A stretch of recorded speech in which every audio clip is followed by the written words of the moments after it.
जय गोपी जन वल्लभा गिरवरधारी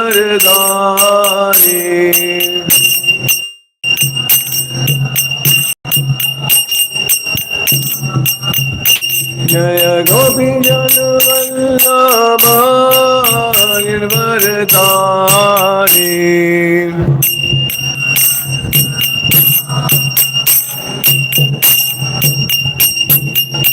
यशोदानंदन व्रज जन रंजन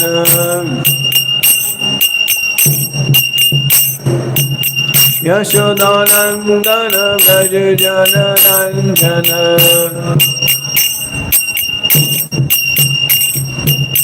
यमुना तीरावनचारी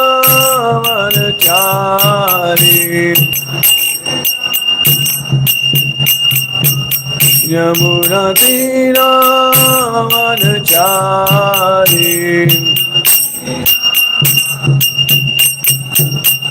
जय राधा माधव कुंज बिहारी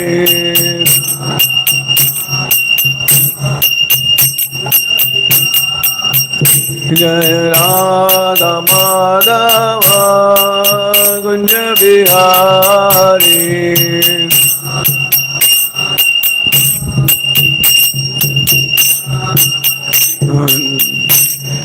हरे Krishna Krishna Krishna Hare Hare Hare Ram Ram Ram Ram Hare Hare Hare Krishna Krishna Krishna Hare Hare Hare Ram Ram Ram Hare Hare Hare Krishna Krishna Krishna Hare Hare Hare Ram Ram Ram Ram Hare Hare Hare Krishna Krishna Hare Hare Hare Ram Ram Ram Hare Hare Hare Krishna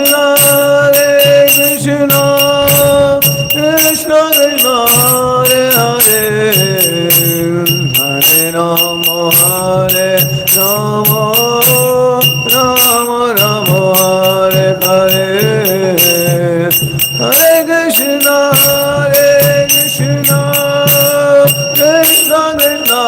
Krishna Krishna Hare Hare Hare Ram Ram Ram Ram Hare Hare Hare Krishna Krishna Krishna Krishna Hare Hare Hare Ram Ram Ram Ram Hare Hare Krishna Krishna Krishna Krishna Hare Hare Hare Ram Ram Ram Ram Hare Hare Hare Krishna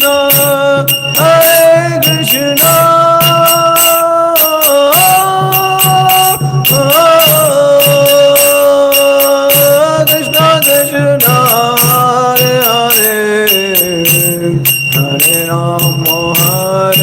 Ram Ram Ram Ram Hare Hare Hare Krishna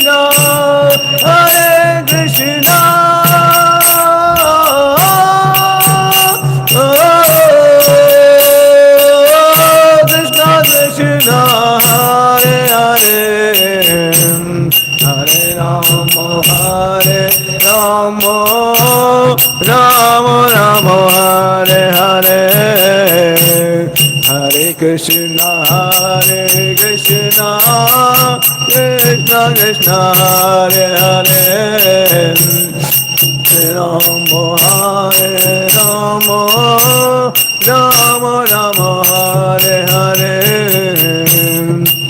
Krishna Hare Krishna Krishna Krishna Hare Hare Hare Rama Hare Rama Rama Rama Hare Hare Hare Krishna Krishna Krishna Krishna Hare Hare Hare Rama Hare Rama Rama Rama Hare Hare Hare Krishna Krishna Krishna Krishna Hare Hare Hare Rama Hare Rama Rama Rama Hare Hare Hare Krishna Krishna Krishna Krishna Hare Hare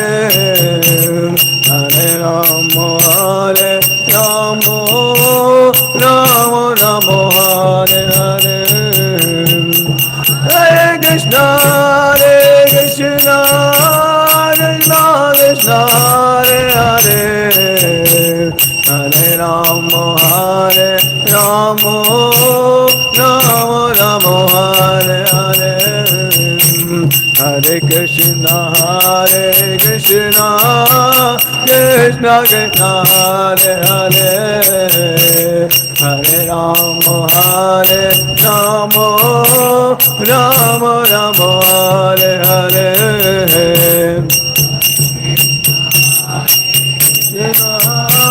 Krishna Krishna Hare Hare Hare Rama Hare Rama Rama Rama Hare Hare हरिनाम संकीर्तन महायज्ञ की जय। जगतगुरु श्रील प्रभुपाद की ताई गो प्रेमानंदे। हरि हरि बोल।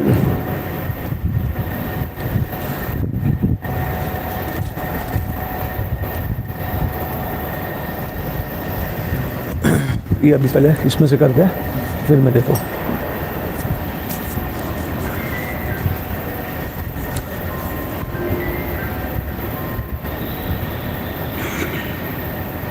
श्रीमद् भागवतम पहला स्कंद दूसरा अध्याय और 18वां श्लोक जो हम रेगुलरली रिसाइट करते हैं हर रोज। तो आज का जो टॉपिक है वो मधुर्य कादम्बिनी है, ठीक है, उसके ऊपर में हम चर्चा करने वाले हैं। ओम नमो भगवते वासुदेवाय। ओम नमो भगवते वासुदेवाय। ओम नमो भगवते वासुदेवाय। नारायणं नमस्कृत्यं नरं चैव नरोत्तमं देवीं सरस्वतीं व्यासं ततो जाय उदीरये। नाष्टप्रेषु भद्रेषु नित्यं भागवत सेवया। भगवती उत्तमा श्लोके भक्ति भवती नैष्टिकीर।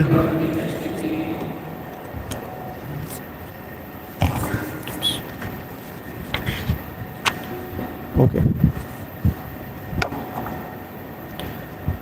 सेम श्लोक। नष्ट प्रयेषु भद्रेषु नित्यं भागवत सेवया। भगवती उत्तमा श्लोके भक्ति भवती नैष्टिकीर। नष्ट प्रयेषु भद्रेषु नित्यं भागवत सेवया।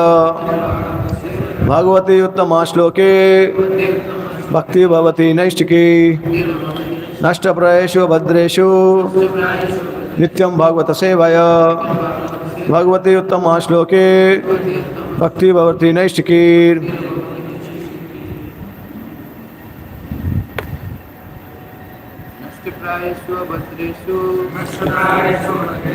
नित्यं भागवत सेवया। नित्यं भागवत सेवया। भगवती उत्तम श्लोके भक्तिर्भवति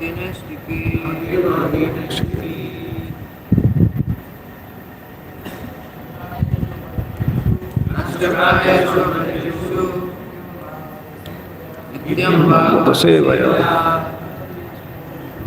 भगवती उत्तमा श्लोके भक्ति नैष्ठिकी। माता जी शुभेषु भद्रेषु नित्यं भागवत सेवया उत्तमा श्लोके भक्तिर्भवति शुभेषु भद्रेषु नित्यं भागवत सेवया भगवती उत्तमा श्लोके भक्ति नैष्ठिकी। नष्ट समाप्त, प्रायेषु प्राय शून्य, अभद्रेषु समस्त अमंगलों से, नित्यम नियमित रूप से भगवान श्री भागवतम या शुद्ध भक्त की सेवा द्वारा भगवती श्री भगवान में उत्तम दिव्य श्लोके स्तुतिया भक्ति प्रेमा भक्ति सेवा भवती उत्पन्न होती है, नैष्ठिकी अटल अविचल। श्रीमद् भागवतम की कक्षाओं में नियमित उपस्थिति रहने से तथा शुद्ध भक्त की सेवा करने से हृदय के सभी कष्ट लगभग पूर्णतः विनष्ट हो जाते हैं और उन पुण्य श्लोक श्री भगवान में अटल प्रेमा भक्ति स्थापित हो जाती है जिनकी प्रशंसा दिव्य गीतों से की जाती है। तात्पर्य by his divine grace A.C. भक्तिवेदांता स्वामी श्रील प्रभुपाद। यहाँ पर हृदय से उन संपूर्ण अमंगलकारी वस्तुओं को निकालने का उपचार दिया गया है जो आत्मा साक्षात्कार के पथ पर अवरोध रूप है। यह उपचार है भागवतों की संगति करना। श्रीमद् भागवतम दो प्रकार के होते हैं, एक तो ग्रंथ भागवत और दूसरा भक्त भागवत। ये दोनों ही श्रीमद् भागवतम कारगर औषधियाँ है और इनमें से कोई एक या दोनों की अवरोधों को हटाने वाले हैं। भक्त भगवान ग्रंथ भागवत के ही सम्मान है क्योंकि भक्त भागवत ग्रंथ भागवत के अनुसार ही जीवन यापन करता है और ग्रंथ भागवत तो श्री भगवान तथा उनके शुद्ध भक्तों अर्थात भागवतों के ज्ञान से पूर्ण है ही। भागवत ग्रंथ तथा भागवत व्यक्ति अभिन्न है। भक्त भागवत श्री भगवान का प्रत्यक्ष प्रतिनिधि है, अतः भक्त भागवत को प्रसन्न करने से ग्रंथ भागवत का लाभ उठाया जा सकता है। मानवीय तर्क यह नहीं समझ पाता कि किस प्रकार भक्त भागवत या ग्रंथ भागवत की सेवा द्वारा कोई भक्ति के पथ पर अग्रसर होता है, किंतु ये तथ्य है जिनकी व्याख्या श्री नारद मुनि द्वारा की गई है, जो अपने पूर्व जन्म में एक दासी पुत्र थे। दासी ऋषियों की सेवा टहल करती थी और इस प्रकार वे भी उनके संपर्क में आए। मात्र उनके संपर्क से तथा उनका जूठन खाकर यह दासी पुत्र श्री नारद मुनि नामक महान भक्त तथा एक महान व्यक्तित्व बन सका। भागवतों की संगति के ऐसे चमत्कारी प्रभाव होते हैं।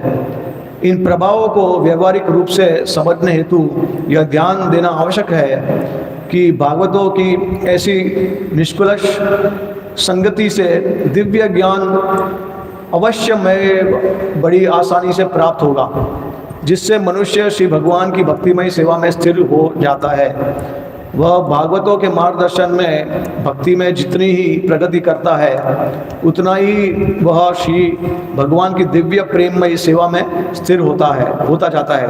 अतएव ग्रंथ भागवत की कथाओं को भक्त भागवत से ही प्राप्त करना जरूरी है और इस प्रकार इन दोनों भागवतों के संयोग से नव जिज्ञासु भक्त की प्रगति होती रहेगी। हरे कृष्णा। लैपटॉप ले सकते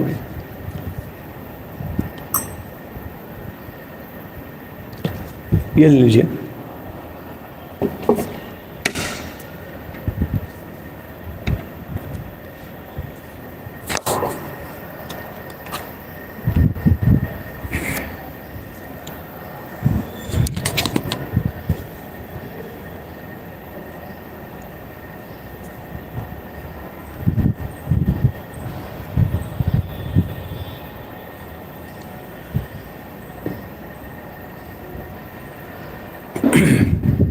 ओम अज्ञानतिमिरन्दस्य ज्ञानाञ्जनशलाकाय चक्षुरुन्मिलितं येन तस्मै श्रीगुरुवे नमः। श्रीचैतन्यमनोभीष्टं स्थापितं येन भूतले स्वयं रूपकदा मह्यं ददाति स्वपदान्तिकं।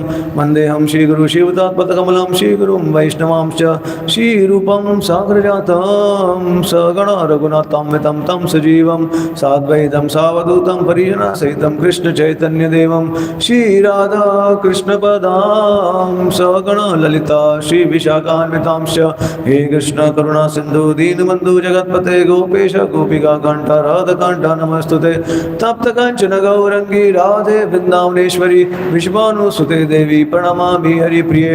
वाञ्छाकल्पतरुभ्यश्च कृपा सिन्धुभ्येव च पतितानां पावनेभ्यो वैष्णवेभ्यो नमो नमः। नमः ओं विष्णुपदाय कृष्णपृष्ठाय भूतले श्रीमते भक्तिवेदांत स्वामी इति नामिने। नमस्ते सारस्वती देवे गौरवाणी प्रचारिणे निर्विशेष शून्यवादी पाश्चात्य देशधारिणे। जय श्री कृष्ण चैतन्य प्रभु नित्यानंद श्री अद्वैत गदाधर शिवासादि गौर भक्तवृंद। हरे कृष्णा कृष्ण कृष्ण हरे हरे, हरे राम राम राम हरे हरे।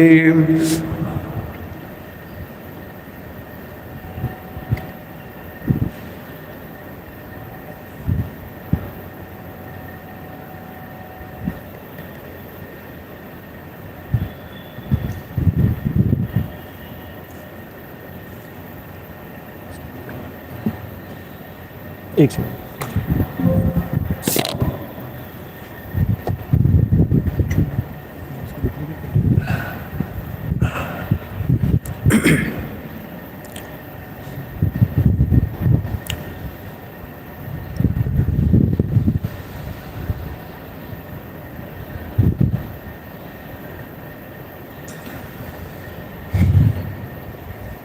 ओके, हरे कृष्णा। तो धन्यवाद देना चाहूँगा हिज ग्रेस कालानाथ चैतन्य प्रभु जी को, हिज ग्रेस मदन मोहन कृष्ण प्रभु जी को, और जितने भी टीएमसी के मेंबर्स हैं जिन्होंने मुझे ये बहुत बड़ा, मेरा परम सौभाग्य है कि आज मुझे अहमदाबाद इस्कॉन मंदिर में ये सेवा करने का मौका मिला है, आप सभी की सेवा करने का, और सारे भक्तों को जो अपना कीमती समय निकाल के आए हैं, तो सबका आशीर्वाद प्राप्त करना चाहूँगा और आचार्य द्वारा जो सुना है वो प्रस्तुत करने की प्रयास करूँगा। हरे कृष्णा, हरि बोल। ऑलराइट, तो अभी आज का जो विषय है वो मधुर्य कादम्बिनी है, भक्ति के जो स्तर होते हैं, क्योंकि कैसे बाहर के लोग हमको कभी कभी पूछ सकते हैं कि क्या भगवान आपको दिखते हैं क्या? अगर आपको नहीं दिख रहे तो आप हमको कैसे कह सकते हैं कि आप भगवान की भक्ति कीजिए? आप, है ना, क्योंकि अनुभव भी चाहिए। ऐसा नहीं है कि भाई सब हवे में है, एक विज्ञान है, उसका साइंस है, पूरे भक्ति का साइंस है। तो अगर साइंस को नहीं समझेंगे, विज्ञान को नहीं समझेंगे, तो ऐसा प्रतीत होगा कि अंधविश्वास के साथ कर रहे हैं जो कर रहे हैं वो। ठीक है, तो एक बहुत अच्छा कारण मिल जाता है कहना कि भाई, जैसे लोग कहते हैं कि आप भगवान को देख सकते हैं, तो हम क्या कहते हैं उनको रिटर्न में कि हवा को देख सकते हो आप, लेकिन महसूस किया जाता है। तो ये बहुत कॉमन आंसर है, लेकिन कन्विंसिंग नहीं है इतना, क्योंकि बहुत सारी ऐसी चीज़ें महसूस की जाती है, लेकिन हालांकि दिखती नहीं है, लेकिन की जा सकती है महसूस। लेकिन भगवान को महसूस करना इतना आसान नहीं है। हवा को महसूस करना बहुत आसान है, हर रोज़ कर सकते हैं, और पता चलता है छूने से। भगवान हमको छूते नहीं है हर रोज़, है ना। तो भगवान को कैसे महसूस, वो तो अपने अंदर ही है, जो महसूस एक्सपीरियंस मिल रहा है वो हमारे अंदर है। तो फिर बाहर हम कैसे बता सकते हैं कि भगवान सच्ची में है कि नहीं है? तो इसका एक ये विज्ञान है। तो शिला विश्वनाथ चक्रवर्ती ठाकुर जो है हमारे महान आचार्य है, तो उन्होंने हमको ये मधुर्य कादम्बिनी पुस्तक लिखी है, उसमें उन्होंने पूरा इसके बारे में वर्णन किया है। तो बहुत इंटरेस्टिंग कंसेप्ट है। बेसिकली आज का जो वर्ष हमने लिया है वो नष्ट परेशु भद्रेशु नित्यम भागवत सेवाया। तो भागवत की सेवा करते करते हमारे बहुत सारे अनर्थ जो है नष्ट होते हैं। नित्यम भागवत सेवाया भागवती उत्तम श्लोके भक्तिर भवती नैष्टिकी। तो नैष्टिकी का मतलब है कि जो अनर्थ है वो पूरी तरीके से नष्ट नहीं होते, ठीक है, ऑलमोस्ट डिस्ट्रॉयड इसके लिए कहा है। ट्रांसलेशन में भी अगर आप देखेंगे तो पूरी तरीके से नहीं होते हैं, लेकिन थोड़े से बच जाते हैं। तो हम देखेंगे कि क्यों ऐसा होता है, कौन से स्तर पे अनर्थता पूरी तरीके से नष्ट हो जाते हैं। ठीक है, डायरेक्टली भावाक स्टेज पे आ गए।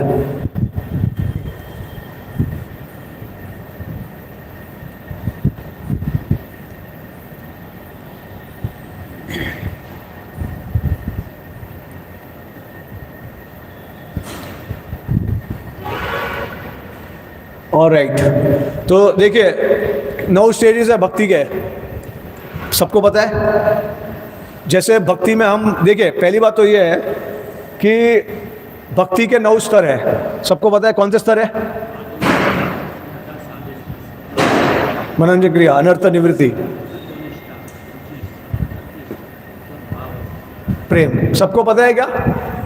अदौ श्रद्धा, साधु संग, भजन क्रिया, अनर्थ निवृत्ति, निष्ठा, रुचि, आसक्ति, भाव, प्रेम। तो भगवान के दर्शन कौन से स्तर पे किए जाते हैं, कौन से स्तर पे भगवान को डायरेक्ट महसूस किया जाता है, ये हम देखेंगे। लेकिन अब ये जो स्तर है वो क्यों है, ये 9 स्तर क्यों है भक्ति में? किसी को पता है क्यों है? अजामिल के लिए सिर्फ 2 स्तर थे, नाम लेना और भगवान की प्राप्ति, बस, और कुछ नहीं था बीच में। क्यों? हमारे लिए क्यों 9 स्तर है? क्यों? हम साधना कर रहे हैं, उसके वजह से क्या होता है? अपराध की वजह से। अजामिल ने एक अपराध नहीं किए थे नाम के प्रति, इसके लिए 2 स्तर थे। श्रील विश्वनाथ ठाकुर कहते हैं कि उन्होंने सिर्फ नाम जप किया और सीधा भगवान की प्राप्ति कर ली। हमारे लिए 9 स्तर क्यों हो जाते हैं? क्योंकि अनर्थ निवृत्ति की वजह से। तो अनर्थ निवृत्ति का जो रूट कॉज है, उसका जो मूल कारण है, वो है अपराध। तो नाम अपराध करने की वजह से हमारा जो 2 स्तर है वो पूरा 9 में हो जाता है। क्योंकि अनर्थ निवृत्ति को पार करने के लिए बहुत समय लग जाता है, और फिर अनर्था के वजह से अनर्थ का जो प्रभाव होता है भाव के स्तर तक भी जाता है। और कौन से प्रकार के अनर्थ है वो हम इसके बारे में चर्चा करेंगे। ठीक है, तो अभी देखिए, साधु संग, श्रद्धा, साधु संग, ये तो पता है आपको कि अगर जिसको थोड़ा बहुत श्रद्धा है भगवान के प्रति, वो भगवान की भक्ति करना शुरुआत करेगा।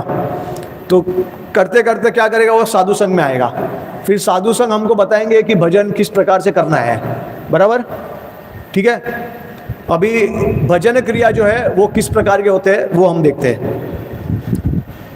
2 प्रकार के भजन क्रिया है, अनिश्चितता भजन क्रिया और निश्चितता भजन क्रिया। उसका मतलब क्या है कि जो भजन हमको बहुत कठिनाई से करना पड़ता है, जिसमें हमको स्थिरता नहीं होती है। क्यों? क्योंकि अनर्थ है, डिस्ट्रैक्शन है, आसक्ति है मटीरियल वर्ल्ड के प्रति, अटैचमेंट है हमारे बहुत सारे।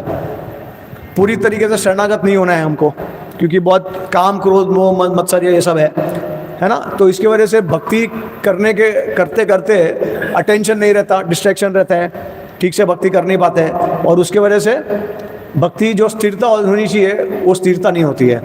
तो वो अनिश्चितता भजन क्रिया है। ठीक है, अब अनिश्चितता भजन क्रिया से जब अनर्थ निवृत्ति होती है, उसके बाद निश्चितता भजन क्रिया पे हम कैसे जाते हैं और उसके लक्षण क्या है वो हम देखेंगे अभी।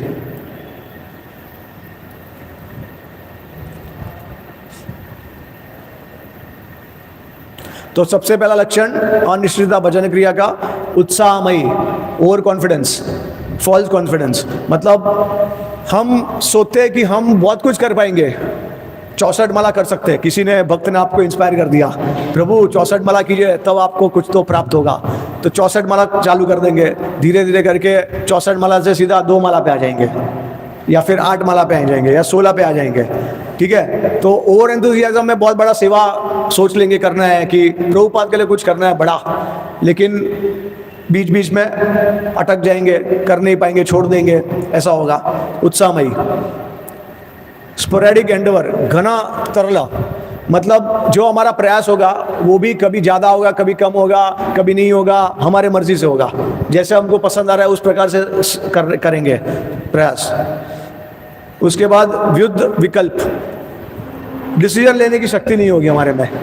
क्या डिसीजन लेते हैं, कभी चेंज कर देते हैं, बाद में इन्फ्लुएंस, कोई भक्त आके कुछ बोलता है तो कुछ माइंड स्टेबल नहीं रहता है, इसके वजह से डिसीजन नहीं ले सकते ठीक से। माया के साथ हमेशा स्ट्रगल, विषय संघार, उसका मतलब है क्या है कि माया आपको कभी ना कभी आके अट्रैक्ट करेगी।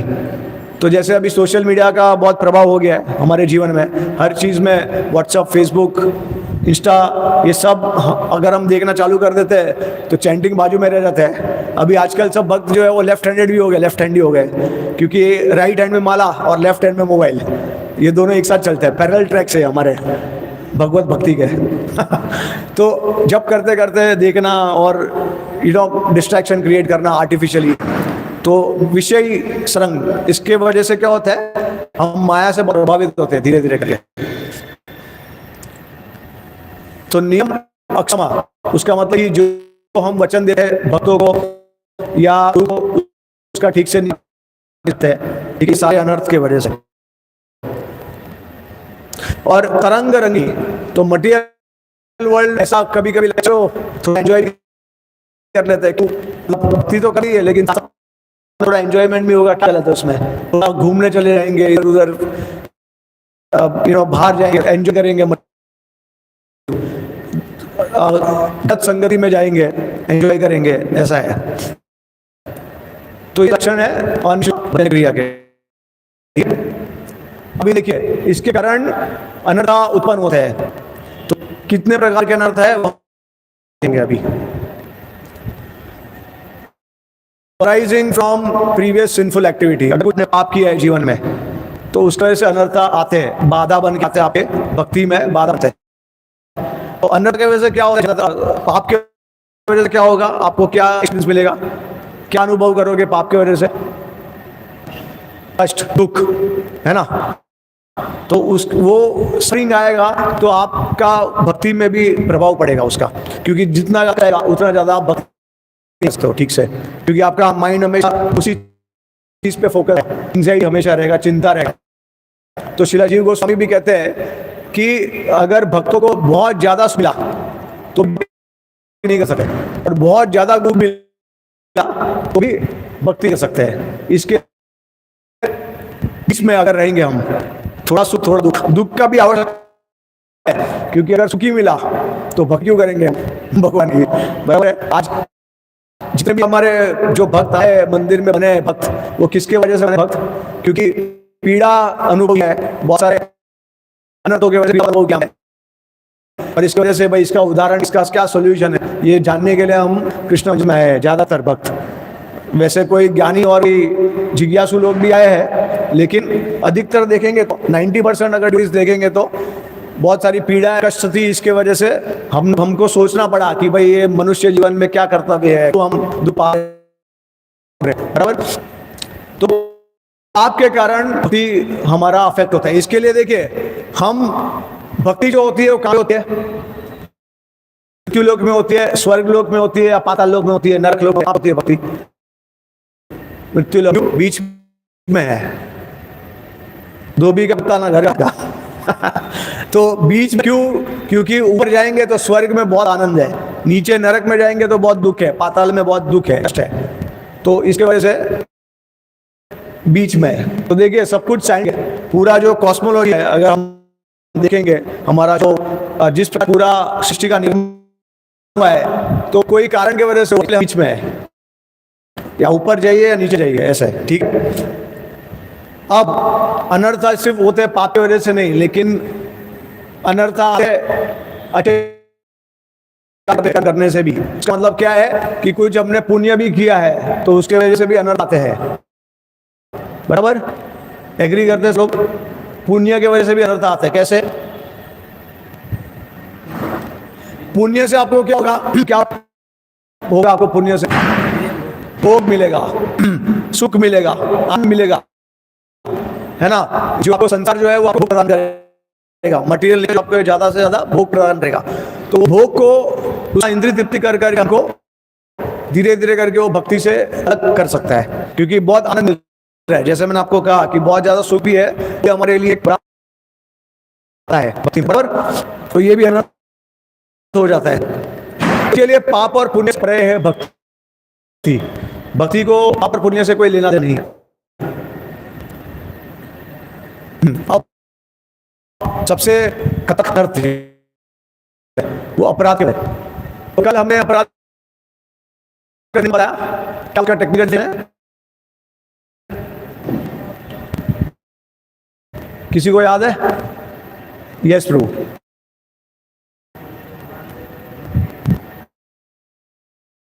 ओके, और फिर राधा रानी चल। तो देखिए वो राधा रानी के लिए है, जो एक्चुअली चाहती है वो राधा रानी चाहती है। तो हम राधा रानी के खिलाफ जाते हैं। अपराध मतलब अगेंस्ट, खिलाफ जाना, किसके खिलाफ? राध। राध मतलब राधा रानी या भक्ति, तो अगेंस्ट है, बराबर। तो राध से क्या होगा? भक्ति नष्ट हो जाएगा। जिस भक्ति किया, ऐसे आपने गीता में आपने सुना है ना, स्वधर्मस्य त्रयत मतो भयात्। जितना आप करोगे वहां से आप कंटिन्यू करोगे। ये जन्म अगर पूरा नहीं होता है तो आगे कंटिन्यू करोगे, लेकिन अगर आप करोगे तो जितना किया है वो भी सब नष्ट हो जाएगा, बैंक बैलेंस जीरो हो जाएगा वापस। ठीक है, तो एक चीज है, अभी आप शायद सकते हो फिर भक्ति क्यों करें? अपना तो भी बाय डिफॉल्ट होता है, लेकिन क्या ऐसा होता है कि अगर उदाहरण के तौर पे अगर आप निष्ठा के स्तर पे पहुंचते हैं और अगर आप अपराध करना पड़ा तो निष्ठा से आप के स्तर पे आ जाओगे, ठीक है। लेकिन जब आपका अपराध का परिणाम हो जाएगा तब आप जन्म में, अगले जन्म में वापस निष्ठा के स्तर पे करोगे, तो ढक जाता है, परिणाम होता है। ठीक, परिणाम नहीं होता है कुछ, क्योंकि बार भक्ति से जुड़ गए, एक बार भगवान की कृपा मिल, तो उसके बाद वो आगे कंटिन्यू होता है, सतत, उसमें कोई संदेह नहीं। हाँ, लेकिन अगर आप अपराध पे अपराध करते जाओगे तो फिर आपको बहुत सारे जन्म पे जन्म, लेकिन आप हमेशा सदा के रहोगे। तो अपराध से बचना है आपको, ठीक है। और जो अंत का अर्थ है वो भक्ति, अगर हम उत्तम भक्ति करते हैं तो उसके वजह से जो अनर्थ आते हैं, मतलब अगर भक्ति जो लक्ष्य है वो भगवान को प्रसन्न करना है, गुरु को प्रसन्न करना नहीं है, अगर हमको भोग पूर्ति करनी है इंद्रिय भक्ति के नाम पे, अगर हमारा कोई अल्टीरियर मोटिव है, अगर हमारा गोल कुछ है, तो उससे अनर्थ आते हैं, तो वो भी हमको प्रभाव उसका भुगतना पड़ता है।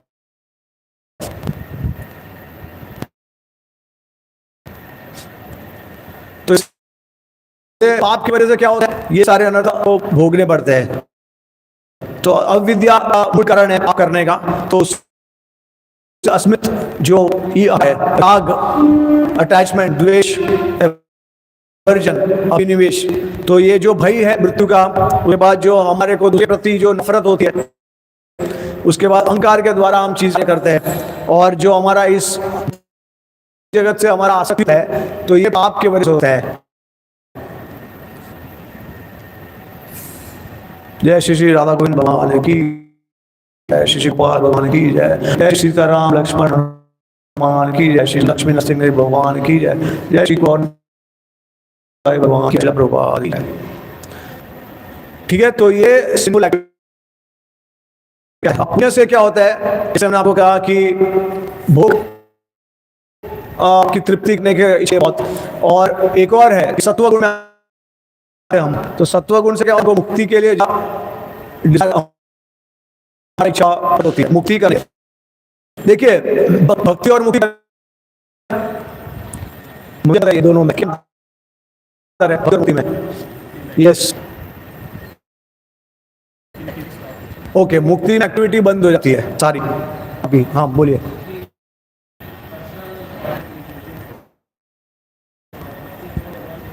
मुक्ति भगवान की और मुक्ति,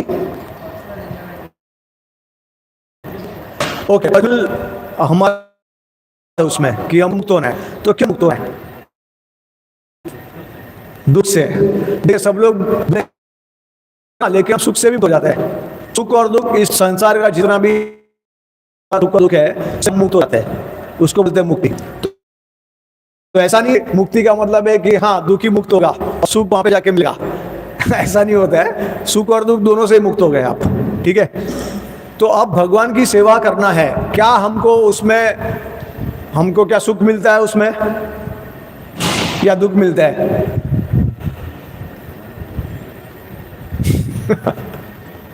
क्या मिलता है हमको? आपका जो कारण है भक्ति में आने का, वो क्या प्राप्त करने, क्या लक्ष्य प्राप्त करने के लिए आए थे आप भक्ति में? आनंद, सुख, दुख से छुटकारा चाहिए था आपको। लेकिन क्या भगवान की लीला में आपने देखा है किसी ब्रजवासियों को, किसी भक्तों को ऐसा सुखी देखा आपने? हमेशा एंजाइटी में। वसुदेव ने और देवकी ने कितना कष्ट भोगा। देखिए लोग बोलते हैं कि भगवान को देख के भगवान के दर्शन करने हैं, लेकिन वसुदेव और देवकी ने अपने 6 पुत्रों का बलिदान दे दिया। इतना कष्ट, स्पेशली माँ के लिए इतना पीड़ा, वो पीड़ा से जाने के बाद भगवान के दर्शन हुए, भगवान प्रकट हुए उनके सामने। हर डिवोटी, प्रहलाद महाराज देख लीजिए, दुख, दुखी दुख, टॉर्चर ही टॉर्चर, वो भी पिताजी से, बाहर के व्यक्ति नहीं, अपने खुद ही घर के पिताजी कर रहे इतना टॉर्चर। तो कुंती महारानी को देख लीजिए, द्रौपदी को देख लीजिए, पांडव को देख लीजिए, है ना। तो क्या है फिर ये, दुख है या सुख है? क्या है ये? इतने भक्तों को अभी भी रहना है भक्ति में, हाथ ऊपर कीजिए। जय, सब शुद्ध भक्त है। हरि बोल। तो क्या क्या है फिर इसका, सी दुख है या सुख है इसमें? अच्छा, रिलेटिव, प्रभु जी बोल रहे हैं रिलेटिव टर्म है। देखिए यार, भगवान इतने वो नहीं है, इतने कठोर नहीं है, हमको आनंद ना दे। हमारा आत्मा का क्या है, अस्तित्व क्या है, उसका जो कॉन्स्टिट्यूशनल पोजीशन है वो क्या है? सच्चिद आनंद। तो आनंद, आनंद दुख है उधर, सच्चिद दुख दिख रहा, आनंद ना, आनंद ही होता है। तो उसका मतलब क्या है, वो दुख में भी बड़ा आनंद है, एंजाइटी में आनंद है, समझे। तो ऐसा आचार्य उदाहरण देते हैं कि जैसे शुगर के जूस होता है, उसको धीरे धीरे करके हम जब गरम जलाते हैं उसको, क्या होता है कि जलने का स्वाद आता है, उससे तो पीड़ा होता है, लेकिन उसका उसका जो है वो और जाता है।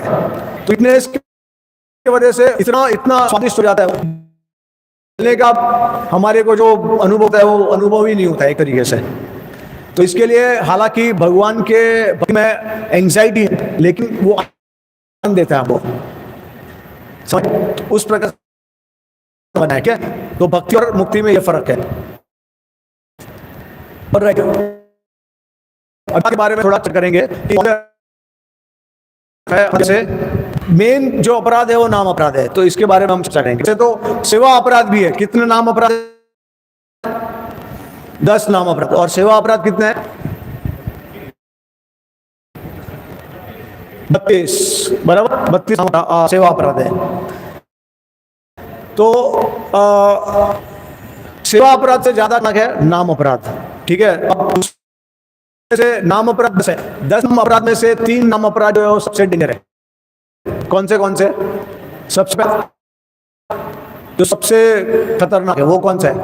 वैष्णव अपराध। वैष्णव अपराध में अगर कोई महाभागवत वैष्णव अपराध करोगे तो सबसे ज्यादा डेंजर है वो, ठीक है। रूप गोस्वामी कह रहे हैं अमृत सिंधु में कि अगर किसी महाभागवत का अपराध करते हैं एकदम उत्तराधिकारी का, तो भाव के स्तर पे अगर होंगे तो सीधा हमारा भक्ति जो है नष्ट हो जाएगा और श्रद्धा के स्तर पे आ जाएंगे, सीधा श्रद्धा स्तर पे।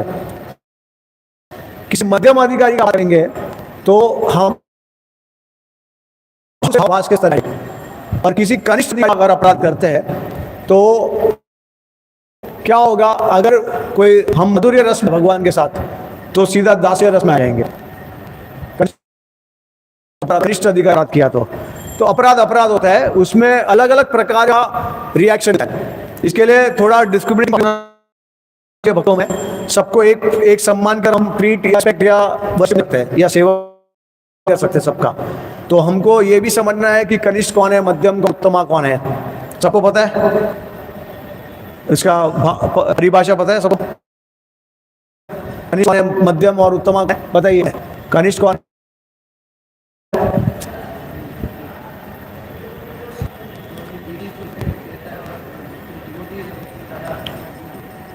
डिवोटीज के सामने भाव प्रकट रहेगा, लेकिन डिवोटीज अगर कुछ गाइड करना है, कुछ बोलने आएंगे तो ये मुझे नहीं सुनना है, मेरा भगवान के साथ कनेक्शन है, कोई जरूरत नहीं है मुझे किसी की। और भक्तों को और भगवान को समझना, तो इसको बोलते हैं प्राकृत भक्त, मतलब डिवोटी। उसको लगता है कि मेरा और भगवान का संबंध है, कोई बीच में आ नहीं सकता है, या फिर सिर्फ मेरा जो संबंध है भगवान और जो महाभागवत वैष्णव है वो बीच में कोई नहीं है, ऐसा है। तो उस प्रकार का जो मेंटालिटी है और शास्त्र का ज्ञान ना होना, समझ ठीक से नहीं कि कौन भक्त है कौन भक्त है, इसका डिटर्मिनेशन ना होना, ये सब कनिष्ठ के लक्षण है। ठीक है, श्रद्धा जो है वो भी बहुत कम होना भगवान में। अभी भगवान को भाव दिखे, लेकिन बाद में जाके सिगरेट पिएंगे, दारू पिएंगे, सब कुछ करेंगे। ऐसा थोड़े समय के लिए अच्छा रहता है, लेकिन फिर बाद में जाके सब अधर्म करेंगे। ठीक है, तो भी कम रहता है। मध्यम अधिकारी का क्या लक्षण होता है?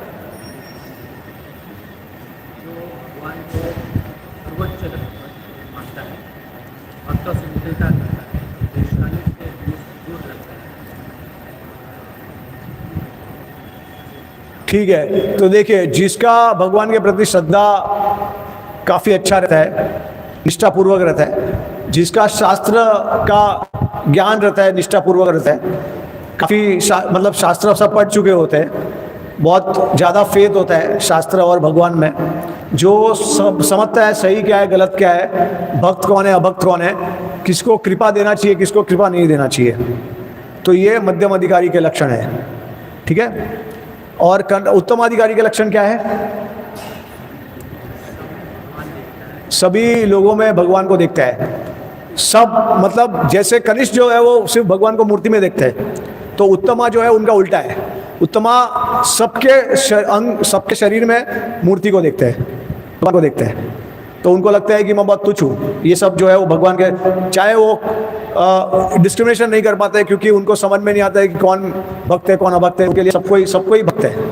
जो मटेरियलिस्टिक लोग हैं वो भी भक्त है उनके लिए, नॉन डिवोटी वो भी भक्त होते हैं, क्योंकि उनको लगता है कि वो भगवान की जो भौतिक जगत है वो भगवान की एक शक्ति है, तो उनको लगता है कि ये लोग सब भगवान की शक्ति का सेवा कर रहे हैं, तो उसके लिए उनको समझ में नहीं आता है कि ये उनको ऐसे लगता है कि ये भक्त है सब, तो ऐसा समझते हैं कि सबसे तुच्छ मैं हूँ, बाकी मेरे से अच्छे भक्त हैं। फिर शास्त्र के प्रति बहुत ज़्यादा उनको शास्त्र का पूरा कंक्लूजन पता होता है, किसी को कन्विंस कर सकते हैं शास्त्र से। मध्यम अधिकारी होते हैं, उनको शास्त्र ज्ञात होता है, लेकिन कन्विंस कर नहीं सकते हैं लोगों को।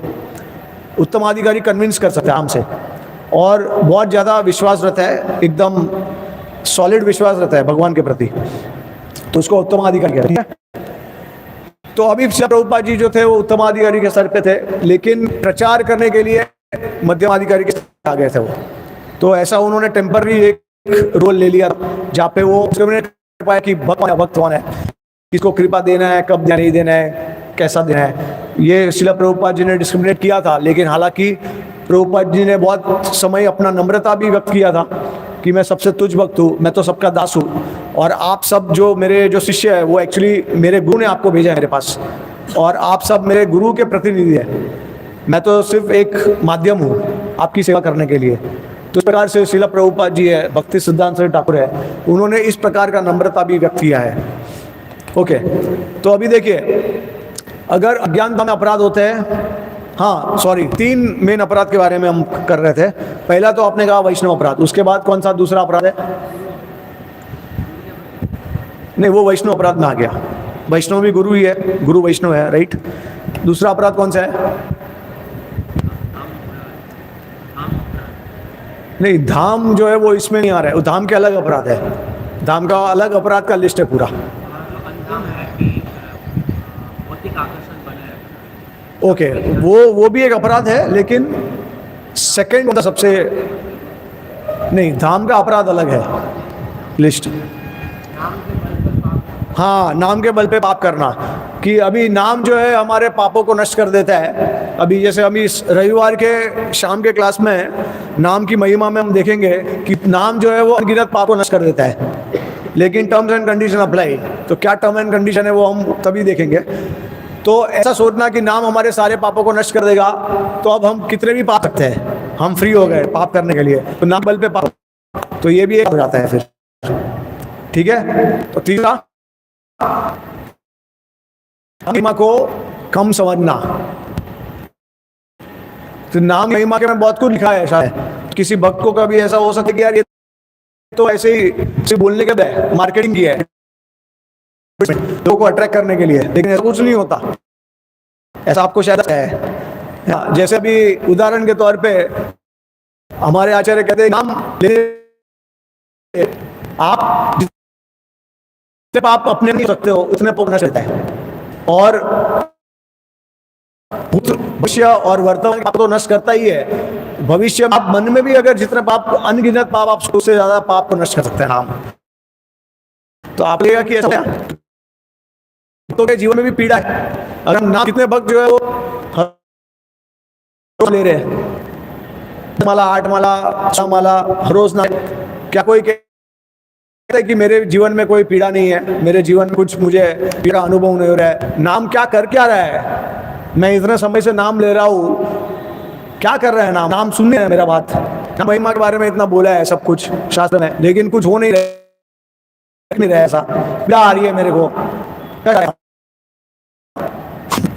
तो ये क्यों होता है हम तभी समझें, ठीक है। अभी इतना सही नहीं है, लेकिन रविवार को आप आना शाम के क्लास में, इसके डिटेल में बात करेंगे इसके बारे में।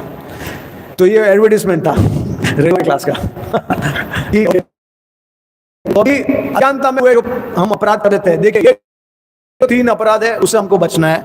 ये हमको बचने और इंटेंशनली हमको करने नहीं है। लेकिन अज्ञानता अगर अपने से अपराध होता है तो सिर्फ नाम का आश्रय लेने से, नाम का आश्रय लेने से, कांस्टेंट चैंटिंग करने से सारे जितने भी अपराध है वो अपने आप नष्ट हो जाते हैं। ये 3 को छोड़ के, ये 3 हमको खुद प्रयास करना है इसके लिए, ठीक है। कौन से अपराध? इंटेंशनल अपराध, जानबूझ के अपराध, उसका दंड भोगना पड़ता है, मुश्किल से जाता है वो। तो कि अगर अपराध करेंगे कैसा उसे छुटकारा सकते,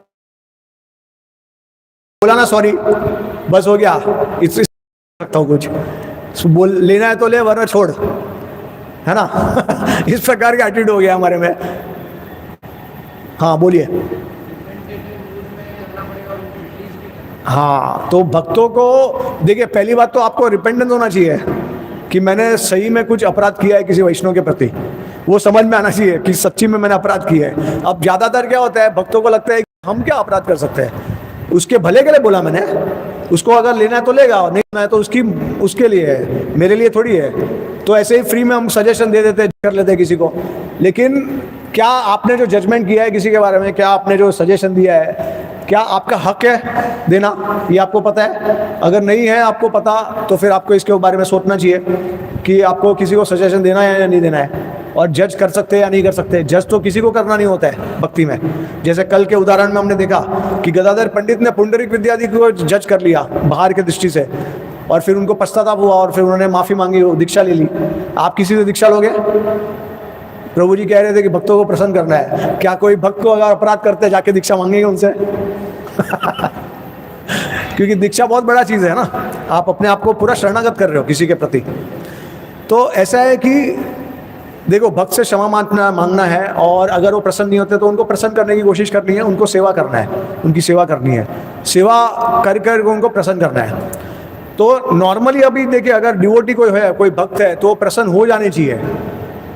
क्योंकि एक लक्षण भक्त का ये भी होता है कि पहली बात तो अपराध नहीं लेते वो उनको ऐसा समझना, देखिए जिसके प्रति अपराध करते हैं तो जो जिसके प्रति अपराध हुआ है उनको ऐसा नहीं सोचना चाहिए मैं इतना महान भक्त हूँ कि मेरे प्रति सब अपराध करके जा रहे हैं लेकिन किसी को कुछ नहीं हो रहा है। ऐसा अगर सोचेंगे तो आप खुद भी अपराध कर रहे हो, क्योंकि आपको वैष्णव क्या होता है वो समझ में नहीं आया है। वैष्णव क्या होता है? जिसको लगेगा कि मेरे प्रति कोई अपराध कर ही नहीं सकता है, क्यों मैं ही अपराधी हूँ सबसे बड़ा, जो भी हो रहा है वो मेरे ही कर्म की वजह से हो रहा है, जो भी हो रहा है मेरे ही कार्य से हो रहा है, बराबर। तो अभी प्रसन्न करने के बाद भी, उनकी सेवा करने के बाद भी प्रसन्न नहीं होते हैं, तो फिर भगवान का नाम का आश्रय लेके एकदम रिपेंटेंस भाव के साथ नाम का आश्रय लेके वो अपराध का परिणाम भी दूर हो सकता है, ठीक है। तो इस प्रकार से हम भक्तों की सेवा करके उनको प्रसन्न करके कर सकते हैं। और ऑफ कोर्स आदर सम्मान तो सभी भक्तों को देना है, चाहे कनिष्ठ हो, मध्यम हो या उत्तम हो। तो देखिए, हम भक्तों का संग लेते हैं वो 3 प्रकार से लेते हैं। एक भक्तों का संग, और ये हमको पता होना चाहिए कि कौन से भक्त कौन से स्तर पे है। तो हम हमारे सीनियर्स होते हैं तो हमको उनको आदरपूर्वक हमको उनको मान सम्मान देना है, उनकी शिक्षा ग्रहण करनी है और उनकी सेवा करनी है। सेवा और शिक्षा ये दोनों साथ में जाता है। तद विधि प्रणिपतेना प्रणिप्रश्नेना सेवाया उपेक्ष ज्ञानम ज्ञानीय तत्वदर्शिना। जब किसी को प्रसन्न करोगे सेवा करके, और उसके बाद जब हृदय से कोई गुरु या वैष्णव प्रसन्न होगा, तब आपको शास्त्र का पूरा ज्ञानीय तत्वदर्शिना, तो तत्व आपको शास्त्र का वो बता देंगे, रहस्य। तो वो कैसे होगा? उनकी सेवा करके, परिप्रश्न करके, उनको प्रश्न पूछ के, नम्र स्वभाव से सेवा करके। ठीक है, तो ये हम हमारे सीनियर से उनका उस प्रकार से संग करते हैं, जो इक्वल है उनके साथ हम शेयर करते हैं। भगवान के भक्ति के बारे में जो भी कथा है, लीला है, श्रवण कीर्तन है, सब शेयर करते हैं। हम उनको देते हैं, वो हमको देते हैं, और ऐसे प्रकार से हम आगे बढ़ते हैं दोनों। और कनिष्ठ जो होते हैं या हमारे से जूनियर होते हैं, उनको हम कृपा देते हैं। ठीक है, या फिर हम उनको मदद करते हैं। कृपा थोड़ा सा ज़्यादा हो गया हमारे लिए, हम कह नहीं सकते हम किसी को कृपा देते हैं, क्योंकि कृपा जो है हमारे आचार्य देते हैं हम, और हम तो सिर्फ माध्यम है। लेकिन किसी की मदद करना, क्योंकि देखिए प्रभुपाद जी के लिए हम सब कनिष्ठ अधिकारी है, तो प्रभुपाद जी ने हमको बहुत मदद किया, हमको इतना सारा सब कुछ दिया उन्होंने, तो इसके वजह से हम धीरे धीरे आगे बढ़ पा रहे हैं। तो अभी हमारा भी कर्तव्य है कि हम जो नए लोग आए उनको भी मदद करें। ठीक है, तो आदर सम्मान के साथ नए लोगों को भी मदद करनी चाहिए।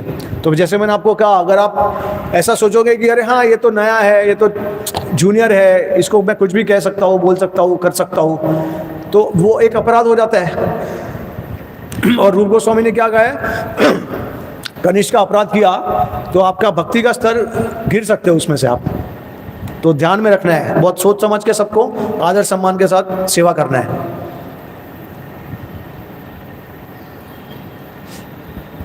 तो जैसे मैंने आपको कहा कि अगर वैष्णव जो होते हैं सेवा करने के बाद भी अगर संतुष्ट नहीं होते हैं, तो फिर नाम का आश्रय लीजिए और नाम से आपको छुटकारा पास मिल सकता है।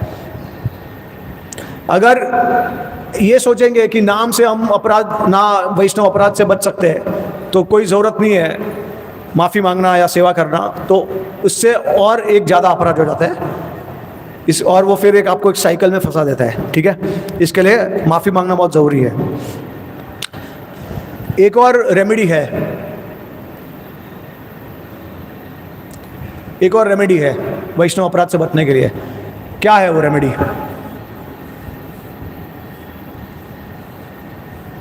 अगर मान लीजिए आपसे अगर किसी भक्त का अपराध हो गया, सपोज किसी उत्तम अधिकारी का अपराध हो गया, ठीक है, तो सेवा करके माफ़ी मांगे तो प्रसन्न करना ही है। तो जैसे श्रील प्रभुपाद जी भागवतम के एक तात्पर्य में कहते हैं कि उत्तम अधिकारी कभी अपने ऊपर अपराध नहीं लेते हैं, वो ऐसा मानते ही नहीं है कि मेरे प्रति कोई अपराध कर सकता है।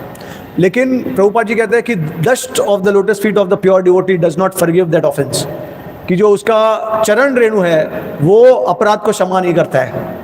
तो मतलब उसका मतलब है कि भगवान क्षमा नहीं करते हैं। भले भक्त को तो पता ही नहीं चलता है अपराध हुआ है, लेकिन भगवान क्षमा नहीं करते हैं। तो एक तरीका है जिससे आप अपने आप को सुरक्षित रख सकते हो। ऑफ कोर्स ये सबसे ऑल्टरनेटिव नहीं है, मतलब आपको माफ़ी मांगना है और सेवा तो करना ही है। लेकिन मान लीजिए अभी हमारा क्या है, प्रीचिंग आंदोलन है, मूवमेंट है, अज्ञानता में बहुत सारा अपराध हो जाता है, क्योंकि कभी कभी किसी का स्तर पता नहीं होता है कोई भक्त का, और हम ऐसा कार्य कर लेते हैं कि बाद में समझ में आता है कि मैंने थोड़ा सही नहीं किया है। तो क्या होता है फिर उसका उसका एक ऑल्टरनेटिव है, और ऑल्टरनेटिव नहीं है, और एक तरीका है उससे बचने का, और वो ये है वैष्णव का शरण लेना, किसी महाभागवत वैष्णव का शरण लेना। वैष्णव अगर आपके जीवन में इंटरफियर करते हैं तो आप सुरक्षित रह सकते हो। अगर आप एक के प्रति अपराध हो जाता है, तो अगर आपके साथ आपने अगर 5 वैष्णव को प्रसन्न किया है, महाभागवत वैष्णव को, तो उसका कृपा जो है वो आपको बचा लेगा। और इसका उदाहरण क्या है शास्त्र में से? किसी को पता है? गौर लीला में या फिर कृष्ण लीला में? यस, हाँ, वक्रेश्वर पंडित, देवानंद पंडित ने किसके प्रति अपराध किए? शिवाज ठाकुर, बराबर। शिवाज ठाकुर ने तो ऑब्वियसली अपराध नहीं लिया, लेकिन महाप्रभु बहुत गुस्सा हुए थे और उनको कहा था कि तुम्हारा जो भागवतम है वो सब ढोंग है, असल में तुम एक मायावाद हो, तुम्हें समझ में नहीं आता है कि कौन भक्त है कौन अभक्त है। तो इसके वजह से अभी देखिए देवानंद पंडित को महाप्रभु ने चेस्टाइज किया, लेकिन वक्रेश्वर पंडित का सेवा का मौका मिला उनको। वक्रेश्वर पंडित महाभागवत वैष्णव थे और चैतन्य महाप्रभु कहते थे कि मैं वक्रेश्वर पंडित है उसके हृदय में मैं हमेशा वास करता हूँ। तो इतने महाभागवत थे वो, ठीक है। तो उसका सेवा वो उनको मिला देवानंद पंडित को, वक्रेश्वर पंडित का। तो वो सेवा करने की वजह से महाप्रभु थोड़े प्रसन्न हुए हैं। हालांकि ऑफकोर्स देवानंद पंडित को ये अनुभव भी हुआ कि मैंने श्रीवास ठाकुर के प्रति अपराध किया है, तो क्षमा याचना भी की, लेकिन देवानंद पंडित को बचाया किसने? वक्रेश्वर पंडित के सेवा ने। और उसी प्रकार से कृष्ण लीला में कौन सा उदाहरण है? वैसे ऐसे बहुत सारे उदाहरण हैं, लेकिन हम एक दो उदाहरण ले सकते हैं। नाग पत्नियां, तो कालिया नाग ने किसके अपराध किए, किसके प्रति अपराध किया?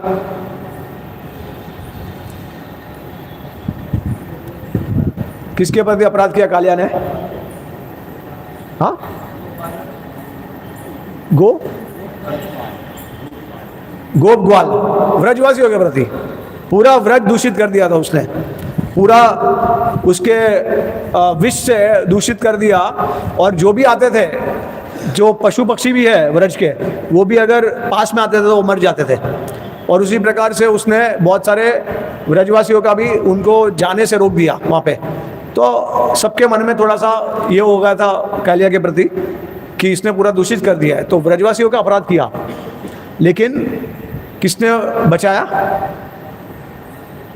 हालांकि कालिया को रिपेंटेंस हुआ कि मैंने जब भगवान ने उसको चेस्टाइज किया तब उसको रिपेंटेंस हुआ, लेकिन व्रजवासियों का अपराध से उनको बचाया किसने? हालांकि नाग पत्नियों ने, उन्होंने इंटरफेयर किया और भगवान से प्रार्थना की कि इसको बचा लीजिए करके, ठीक है। तो इस प्रकार से आप, इसके लिए बहुत ज़रूरी है कि हर भक्तों के जीवन में ऐसे उच्च कोटि के भक्त हो जिनका कृपा हमेशा बनाए रखे। लेकिन उसका मतलब ये नहीं है कि अगर 10 वैष्णव का कृपा है हमारे पे तो 1-2 वैष्णव का हम अपराध कर सकते हैं, कोई प्रॉब्लम नहीं है। ऐसा सोच के ऐसा नहीं होता। ये अगर अज्ञानता में हो जाता है या फिर कभी कभी इमेच्योरिटी, अनर्था की वजह से हो जाता है, गलती से हो जाता है, ठीक है, या हमको अपने जानबूझ के भी किया, लेकिन बाद में अगर हमको ऐसा एहसास होता है कि नहीं ये हमने गलती की है, तो हम उससे बच सकते हैं। उसके बाद जो है श्रुति की निंदा करना, जैसे शास्त्र में बहुत कुछ जो दिया है वो सब एग्जैजरेशन है, ऐसे ही ज़्यादा बोला है, ऐसा कुछ होता नहीं है, कम समझना, उसका मिनिमाइज करना। फिर अभी जैसे भक्ति देखे, भक्ति शास्त्र अलग है, कर्म शास्त्र अलग है, ज्ञान शास्त्र अलग है। तो भक्त लोग कभी कभी ऐसा टेंडेंसी रहता है कि कर्म और ज्ञान शास्त्र को निंदा करते हैं, तो उसको निंदा करना जानबूझ के, उसको मिनिमाइज करना, वो भी एक अपराध हो जाता है। तो उससे क्या होता है, उसका अपराध जो है उसका रेमेडी क्या है कि उसका वो शास्त्र का गुणगान कर सकते हैं। ऐसा महसूस होता है कि भाई हमने गलती की है, तो हम आदर सम्मान शास्त्र को, उसका पर्पस क्या है वो हम समझ सकते हैं और उसको आदर सम्मान देते हैं, ठीक है, और नाम का आश्रय ले सकते हैं। अनर्था जो है वो अभी अपराध की वजह से हो गया हमारा, ठीक है। अब जो हम भक्ति ठीक से नहीं करते, अल्टीरियर मोटिव के साथ करते हैं, तो उसका क्या होता है? तो इससे हमको बहुत सारी भौतिक चीज़ें प्राप्त होती है, हमको पूजा, प्रतिष्ठा, लाभ, ये सब प्राप्त होता है। उसकी वजह से हम कभी कभी विचलित हो सकते हैं, हमारा जो फोकस है वो डाइवर्ट हो सकता है कि अब हम जो भक्ति कर रहे हैं वो हमारे नाम के लिए कर रहे हैं, जो सेवा कर रहे हैं हमारे नाम के लिए कर रहे हैं। ऐसा एक अंदर से भावना जागरूक हो सकता है, ठीक है। तो ये है इसका प्रभाव, सारे 4 अनर्थों का प्रभाव जो है ये इसमें दिया है कि अपराध का जो प्रभाव है सबसे बड़ा आप देखोगे जो आउटर सर्कल है, जो पिंक कलर का है, उसके वो जो है वो अपराध है। फिर जो सबसे अंदर का है, सबसे कम जिसका प्रभाव होता है, वो अपराध ड्यू टू फॉल्टी भक्ति। मतलब जो आप अपराध, जो अनर्थ जो होता है वो भक्ति अगर सही से नहीं करते तो सबसे कम प्रभाव होता है उसका। और पाप पुण्य का जो अपराध होता है वो मीडियम लेवल का रहता है। अनर्थास कौन से स्तर पे नष्ट होते हैं? श्रद्धा से लेके प्रेम का है ये स्तर, उसमें कौन से अनर्था कौन से स्तर पे नष्ट होते हैं हमारे। तो जो पाप पुण्य हम करते हैं उसके वजह से जो अनर्थ आते हैं वो आसक्ति के स्तर पे सारे नष्ट हो जाते हैं। हम जो भक्ति ठीक से नहीं करते हैं वो रुचि के स्तर पे सब नष्ट हो जाते हैं। और जो अपराध करते हैं वो प्रेम के स्तर तक जाते हैं। अब इसका उदाहरण हम देखेंगे। तो बताइए कि शास्त्र में से कौन सा उदाहरण है जिसका अपराध जिसका पतन हो गया, बड़े स्तर पे थे लेकिन जिसका पतन हो गया वहां से? भरत महाराज, सबको पता है, बराबर। और उसके और दूसरा उदाहरण चित्रकेतु महाराज, भगवान शिव के प्रति अपराध किया उन्होंने, ठीक है, उसके वजह से क्या बन गया है? वृत्रासुर, ठीक है। और तीसरा उदाहरण इंद्रदुम्न महाराज, तो वो क्या बन गया है? गजेंद्र। तो भाई भरत महाराज ने ऐसा क्या किया था जिसकी वजह से उनका पतन हुआ? कोई बता सकता है? श्रील प्रभुपाद जी तात्पर्य में क्या कहते हैं? भक्तों का संग नहीं लिया उन्होंने, ठीक है। तो भक्तों का संग लेंगे तो क्या अपराध हो जाता है भगवान के प्रति या भक्तों के प्रति?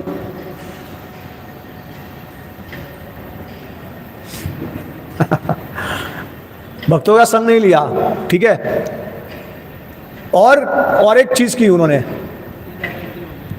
इनअटेंटिव, जानबूझ के अपना जो आकर्षण है वो डियर के प्रति उन्होंने किया प्रकट, है ना, धीरे धीरे करके जानबूझ के। प्रभुपाद जी तात्पर्य में लिखते हैं कि भक्तों को एक बार भगवान माफ करते हैं, दूसरी बार माफ करते हैं, तीसरी बार माफ नहीं करते।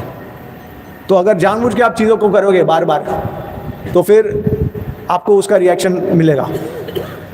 तो ऐसा प्रभुपाद जी लिखते हैं। अब एक्चुअली में देखिए, मैं आपको एक चीज़ बताता हूँ कि भाव के स्तर से आपको कोई चीज़ हिला नहीं सकती है। एक ही चीज़ हिला सकती है आपको भाव के स्तर से, वो क्या है? अपराध। तो कौन सा अपराध? तो जीव गोस्वामी कहते हैं कि पिछले जन्म में उन्होंने कोई ऐसा अपराध किया था जिसका परिणाम उनको ये जन्म में भाव के स्तर पे जाके मिला।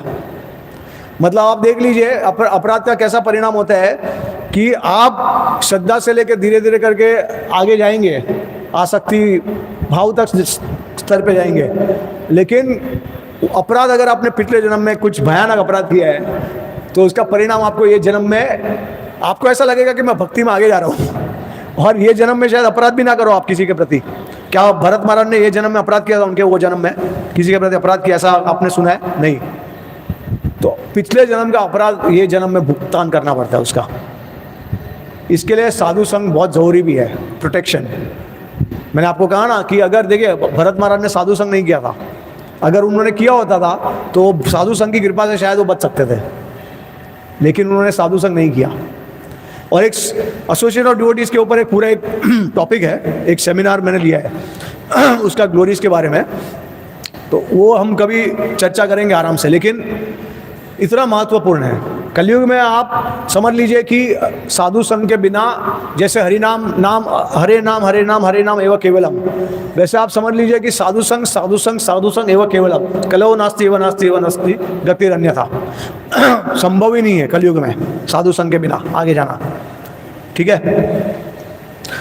तो हाँ, लेकिन एक और चीज़ मैं बताता हूँ आपको, बहुत एनकरेजिंग चीज़ है ये। तो श्रीला विश्वनाथ ठाकुर और श्रीला जीव गोस्वामी, अब जीव गोस्वामी एक संदर्भ में ऐसा कहते हैं कि अपराध की वजह से उनका पतन हुआ, लेकिन जीव गोस्वामी अलग दूसरे संदर्भ में ये भी कहते हैं कि भरत महाराज 24 घंटा भगवान का नाम जप कर रहे थे और भगवान को प्राप्त कर चुके थे वो। तो ये क्या था? ये क्या था? सनातन गोस्वामी भी भागवतामृत में कहते हैं कि भगवान अपने भक्तों को उदाहरण के तौर पे उनको इस्तेमाल करते हैं ताकि हमको सीख मिले। हालांकि भरत महाराज, चित्रकेतु महाराज, इंद्रदुम्न महाराज, इसमें कोई किसी ने कुछ किया नहीं था। मतलब ये सिर्फ हमको दिखाना चाहते थे उनके उदाहरण से कि अपराध का रिएक्शन कितना भयानक होता है। और उसके बाद फिर भगवान शिव और ब्रह्मा जी के द्वारा दिखाया कि स्त्रीय मोह कितना भयानक होता है।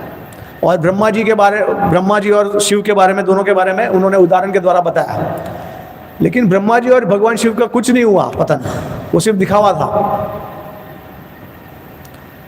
तो इस प्रकार से हम समझ सकते हैं, ठीक है।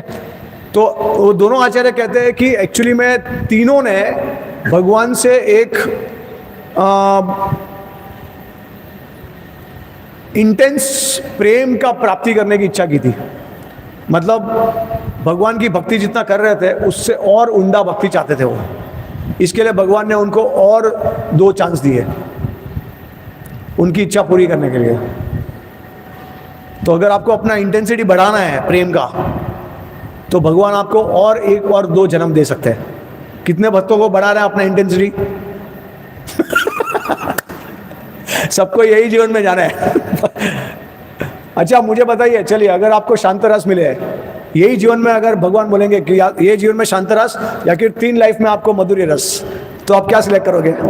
मधुर्य रस कितने भक्त सिलेक्ट करेंगे?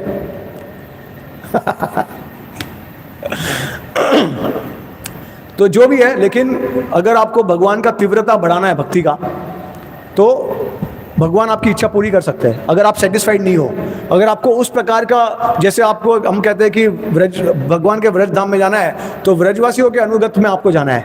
तो जब तक उनका भाव आपको प्राप्त नहीं होगा तब तक आपको संतुष्टता नहीं होगी। और इसके लिए आप रेडी हो 1, 2, 3 कितने भी जन्म लेने पड़े। तो ऐसे भी भक्तों का भाव होता है। इसके लिए भागवतम में क्या कहा है कि भक्त के लिए कोई फर्क नहीं पड़ता, चाहे नरक हो या वैकुंठ हो या चाहे स्वर्गलोक हो या पृथ्वीलोक हो, वो हमेशा भगवान के भक्ति में मग्न रहते हैं, उनकी सेवा में। बराबर? हाँ, अभी देखिए, तो ये अनर्थ जो होते हैं वो भाव भक्ति तक जाते हैं अपराध की वजह से। और हमारे भाव के स्तर, इसके लिए साधना भक्ति का जो गोल है वो क्या है? देखिए, साधना भक्ति और साध्य भक्ति। तो साध्य का मतलब क्या होता है? गोल। साधना होता है वो क्या होता है? माध्यम होता है पहुंचने का, गोल तक पहुंचने का। ठीक है? तो साधना भक्ति से आप साध्य तक पहुंचते हो। तो साध्य भक्ति जो है वो 2 प्रकार का है, एक भाव भक्ति और एक प्रेम भक्ति है। तो ऐसा क्यों होता है? सिर्फ प्रेम भक्ति क्यों नहीं, भाव भक्ति का जरूरत क्या है? क्योंकि जब हम साधना करते हैं तो हम ऐसे स्तर पे आ जाते हैं, साधना करते करते अगर हम अपराध ना करें तो भाव भक्ति के स्तर पे आएंगे। तो भाव भक्ति में क्या होता है कि भाव भक्ति में भाव भक्ति को और प्रेम भक्ति को, जैसे उदाहरण दिया है कि प्रेम भक्ति जो है सूर्य के समान है, सूर्य का उदय होता है हमारे हृदय में। और भाव भक्ति का मतलब है कि जो पहला जो कण होता है सूर्य का, रे, वो हमारे हृदय में प्रकाशित करता है। तो उसका मतलब क्या है कि भगवान की लादिनी और सांवित शक्ति जो है वो हमारे अंदर हृदय में प्रवेश करती है, जो अब तक हमारे पास नहीं है। ठीक है? क्योंकि भगवान की अंतरंग शक्ति जो है वो हमारे शरीर में प्रवेश करती है। इसके वजह से आपका शरीर जो है अभी भौतिक है, बाद में भगवान की अंतरंग शक्ति आने के बाद पूरा शरीर जो है आध्यात्मिक हो जाता है, और उसके बाद आप साक्षात भगवान के दर्शन कर सकते हो। ठीक है? लेकिन भाव के स्तर पे क्या होता है, उसका जो इंटेंसिटी होता है, जो प्रेम का जो जितना डेप्थ होता है वो बहुत कम रहता है। प्रेम और भाव में यही फर्क है, वो सूर्य है और ये किरण है, सूर्य की किरण की तरह है। ठीक है?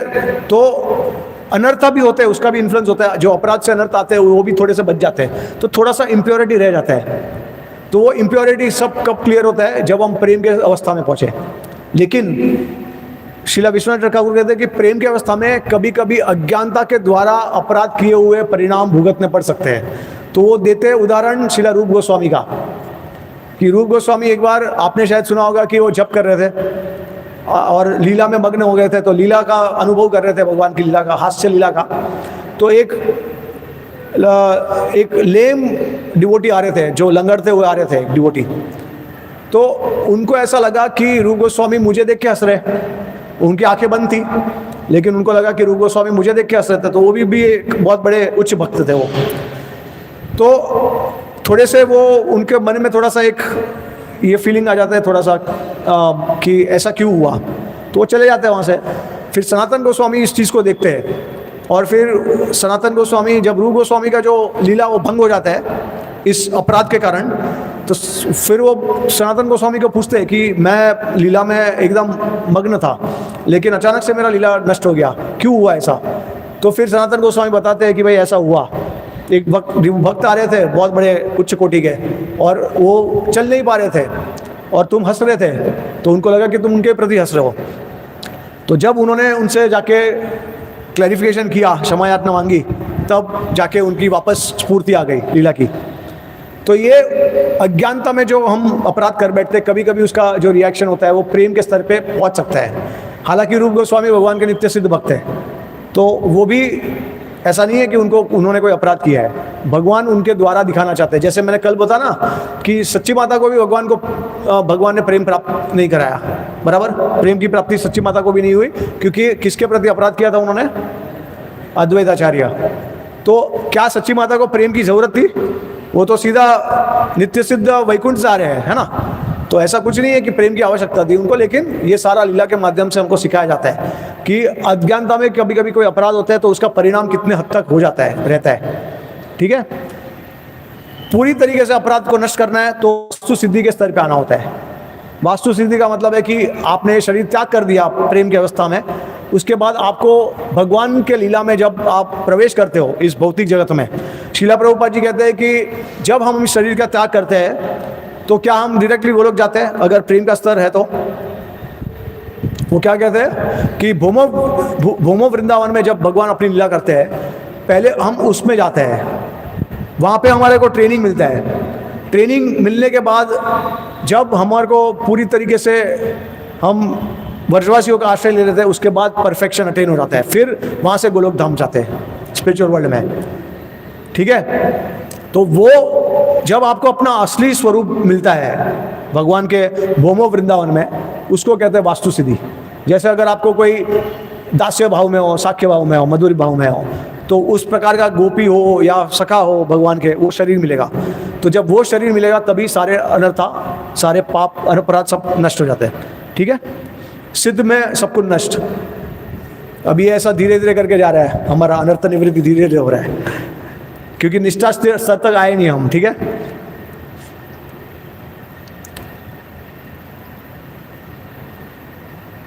तो निष्ठा के स्तर पे जैसे ही आते हैं अनर्थ निवृत्ति होने के बाद, उसके बाद भगवान हमारे हृदय में प्रवेश करके जितने भी अनर्थ है धीरे धीरे करके साफ करते हैं। श्रृण्वता स्वकथा कृष्ण पुण्य श्रवण कीर्तन हृदय भद्राणी विदिनोति सुवर्त सताम। ठीक है, तो जितने भी अनर्थ है भगवान खुद नष्ट करते हैं हमारे हृदय में आके। नष्ट परेशु भद्रेशु, ये आपने देखा श्लोक में। हाँ, अभी निष्ठा के लक्षण क्या है? अब हम अनर्थ निवृत्ति से जाते हैं, निष्ठा के स्तर पे आ गए, क्लियर हो गया सब कुछ। अभी निष्ठा, तो ये 5 चीज जो है वो हमारे जीवन में नहीं होगी, निष्ठा के स्तर पे होंगे तो। इसके बाद डिवोटीज बता सकते हैं कि क्या निष्ठा में कितने डिवोटीज है, अनर्थ निवृत्ति में कितने हैं। ठीक है, सबसे पहला सोना कितने भक्त जो है वो क्लास के समय सो जाते हैं, श्रवण करने के समय सोते हैं, या फिर शास्त्र पढ़ने के समय सोते हैं। मेरे तो दोनों हाथ ऊपर कर रहा हूँ मैं तो देखिए यहाँ पे पता चल गया कि हम कौन से स्तर पे हैं, पहले ही उसमें। ठीक है, तो जो निष्ठा के स्तर पे होता है उनको नींद नहीं आती है, बहुत चौकन्ने होते हैं वो। उसके बाद विक्षेप, उसका मटेरियल इंटरप्रिटेशन, मतलब भौतिक इंद्रियों के द्वारा शास्त्र को उसका अनुवाद करना, समझना, जबकि शास्त्र जो है, भक्ति जो है वो परे है हमारे इंद्रियों से, तो उसके हिसाब से अनुवाद करना चीज़ों को अपने तुच्छ दिमाग से, तो ये एक लक्षण होते हैं। तो ये इस प्रकार से नहीं होता निष्ठा के स्तर पे। उसके बाद हालांकि नींद नहीं होती है, नींद हो जाती है पूरी, हम अपने जागरूक अवस्था में हैं और कोई प्रकार का आकर्षण भी नहीं है, लेकिन जप करने के समय पे ध्यान इधर उधर चले जाता है। जप के समय पे जप पे ध्यान नहीं रहता है, फोकस। देखो, भक्तों ने अगर अनुभव किया होगा तो पहला माला जो होता है सबसे बेस्ट रहता है, और अंत का जो 16th राउंड होता है सबसे बेस्ट होता है। क्यों? क्योंकि पहले शुरुआत में हम एकदम एक्साइटेड में हम लोग करते हैं जप, और अंत में क्यों होता है? क्योंकि अब जल्दी खत्म हो रहा है राइट, सबने अनुभव किया होगा ये कि अरे हाँ, अरे मुसीबत छूटी, अभी अब फ्री हो गए, अभी जो करना है करो, है ना। तो इस प्रकार का अगर आपके जप के प्रति भाव रहेगा, टेस्ट रहेगा, उसका मतलब है कि आप निष्ठा के स्तर पे नहीं हो।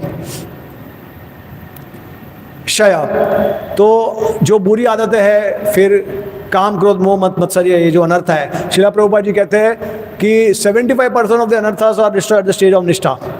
75% जो अनर्थ है वो निष्ठा के स्तर पे सारे समाप्त हो जाते हैं। अभी भी 25% बाकी है।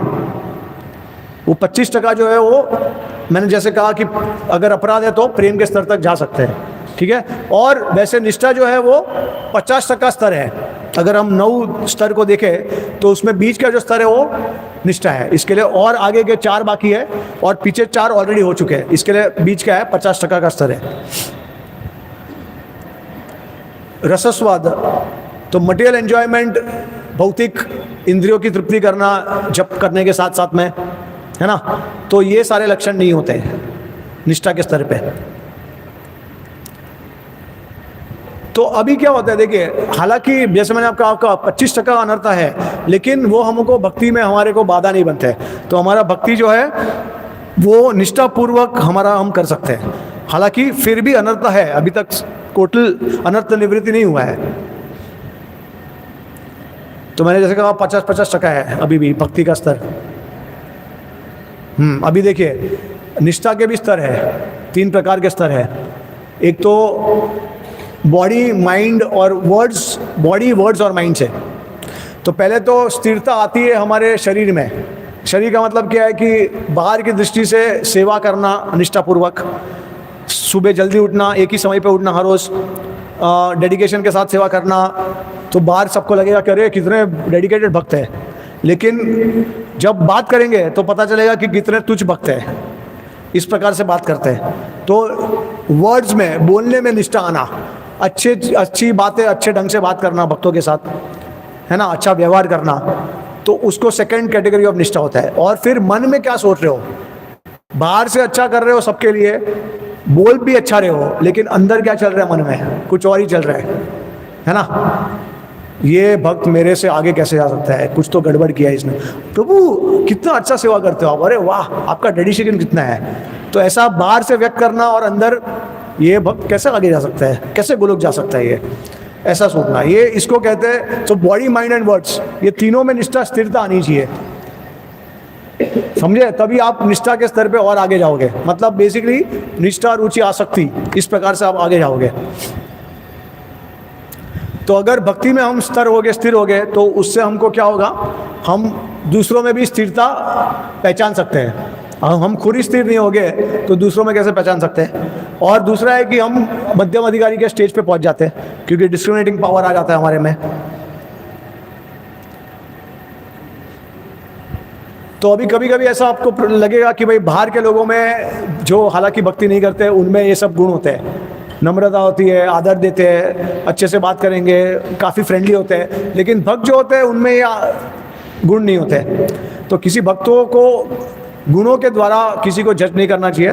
अगर उनका भक्ति अगर स्थिर है तो आगे चल के गुण अपने आप धीरे धीरे करके आएंगे। हालांकि प्रयास करना है, लेकिन अगर हम सीरियस है, सिंसियर है, तो ये गुण आ जाएंगे, ठीक है।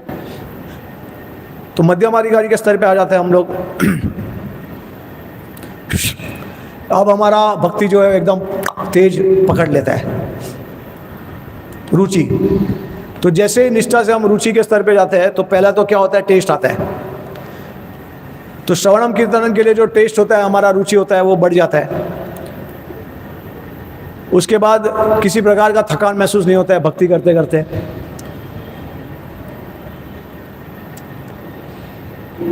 हम भक्ति के, जैसे हमको भौतिक जगत में बुरी आदतें होती है, तो वैसी अच्छी आदतें हमको भक्ति के प्रति हो जाती है, एडिक्शन हो जाता है भक्ति के प्रति।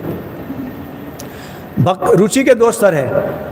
एक स्तर ये है कि आप ये समझ के करो कि इसमें ये चीज़ों में, भौतिक चीज़ों में मुझे अच्छी चीज़ लग रही है। जैसे उदाहरण के तौर पे अगर आपको किसी का कीर्तन, किसी डिवोटी का कीर्तन पसंद है और किसी डिवोटी का कीर्तन नहीं पसंद है, तो ये एक इन्फीरियर लेवल का रुचि है।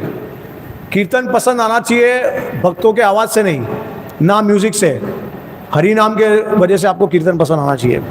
तो इसको कहते हैं अलग अलग प्रकार के रुचि, इन्फीरियर और सुपीरियर। तो कोई भी भौतिक एलिमेंट उसमें नहीं होता, ठीक है। तो हमारा जो आकर्षण होता है वो किसी चीज़ के ऊपर निर्भर, भौतिक चीज़ के ऊपर निर्भर नहीं करता। तो रुचि के क्या क्या लक्षण है कि जो हमारा पिछला ये जन्म में हमने अगर पिछले भक्ति से आने के पहले अगर कुछ किया है तो हम उसका रिपेंटेंस करते हैं कि क्यों मैं भक्त नहीं बना पहले से ही, है ना, मैं इतना लेट क्यों भक्त बना, मैंने बहुत कुछ गलत किया था। तो ऐसा इस प्रकार से रिपेंडेंस होता है। फिर श्रवणम कीर्तनम भक्तों के संग में और ज़्यादा होता है। फिर मटेरियल चीज़ों में रुचि कम हो जाती है, धीरे धीरे करके ज़्यादा समय भक्ति में लगाते हैं। धाम में ज़्यादा रुचि आ जाती है, धाम में निवास करना, शरण लेना, ठीक है। आसक्ति, हाँ बाय द वे, ये जो भक्ति लता बीज जो हम बोल रहे हैं तो एक पेड़ के समान है, आप पेड़ उगा रहे हो, ठीक है। तो अब साधना भक्ति जो है वो कहाँ से कहाँ तक है? हमने क्या बोला, साधना और साध्य। तो साधना भक्ति कहाँ से कहाँ तक है? श्रद्धा से लेके कहाँ तक है? आसक्ति। अब हम जब पेड़ को ठीक से अगर हम उसमें पानी डाल रहे हैं, उसका ध्यान रख रहे हैं, अपराध नहीं कर रहे, तो सबसे पहले पेड़ में क्या आता है? बड़, ठीक है। अभी तक फूल आया नहीं है, लेकिन फूल का जो पहला जो क्या बोलते हैं बड़ को, कली, हाँ कली आ चुकी है। उसका मतलब है कि अभी आपको रिजल्ट दिख रहा है, आपके साधना का ऑलमोस्ट अभी रिजल्ट आपको दिख रहा है कली के रूप में। तो अभी इसका क्या, आसक्ति के क्या लक्षण है? रुचि वर्सेस आसक्ति। अब आसक्ति और रुचि में क्या अंतर है? तो रुचि में क्या होता है, जो भगवान के जो अंग है भक्ति के, नवविधा भक्ति जो कहते हैं ना, श्रवणम कीर्तनम विष्णु स्मरणम पद सेवनम अर्चनम, उसके प्रति ज़्यादा रुचि होती है। लेकिन मन जो होता है वो एकदम फोकस के साथ भगवान के ऊपर स्मरण में जाता नहीं है। लेकिन आसक्ति में वही मन जो है वो आसानी से भगवान के स्मरण पे चले जाता है। जैसे भगवान का नाम रूप गुण लीला स्मरण करना, तो आसानी से उसमें ध्यान चले जाता है।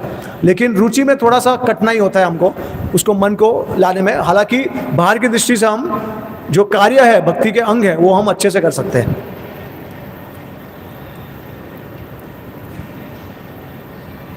स्पॉन्टेनियसली हम लोगों को भगवान के प्रति आकर्षण हो जाता है मन में। आसक्ति में क्या होता है? अब देखिए, भाव के समय मैंने आपको क्या कहा कि भगवान के साक्षात दर्शन होते हैं। आसक्ति में वही भगवान, अच्छा चार्जर ऑन कर दीजिए, पू ऑन ही नहीं था। देखिए, अगर साधना नहीं करेंगे तो गिर जाएंगे। तो लैपटॉप को भी साधना चाहिए, उसका बैटरी चाहिए, पावर चाहिए, ठीक है। तो अभी देखिए आसक्ति के स्तर पे क्या हो रहा है, भगवान आपको झलक देंगे, पूरी तरीके से प्रकट नहीं होंगे, एक फ्लैश की तरह से आएंगे। जैसे लाइटनिंग कैसे होता है, लाइटनिंग आपको एक क्षण के लिए दिखेगा और चले जाता है, उसी प्रकार से भगवान आपको उस प्रकार से दर्शन देंगे, एक झलक दिखाएंगे लेकिन चले जाएंगे। इसके लिए जो इमेज है वो ब्लर है, भगवान के पूरे दर्शन ठीक से नहीं कर सकते हो आप, समझ गए? तो ये आसक्ति का लक्षण है। तो कितने भक्तों को भगवान के दर्शन झलक से हुए हैं?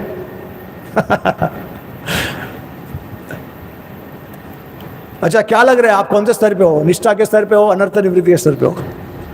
कितने भक्त अनर्थ निवृत्ति कह रहे हैं? हरि बोल। और कितने भक्त निष्ठा के स्तर पे?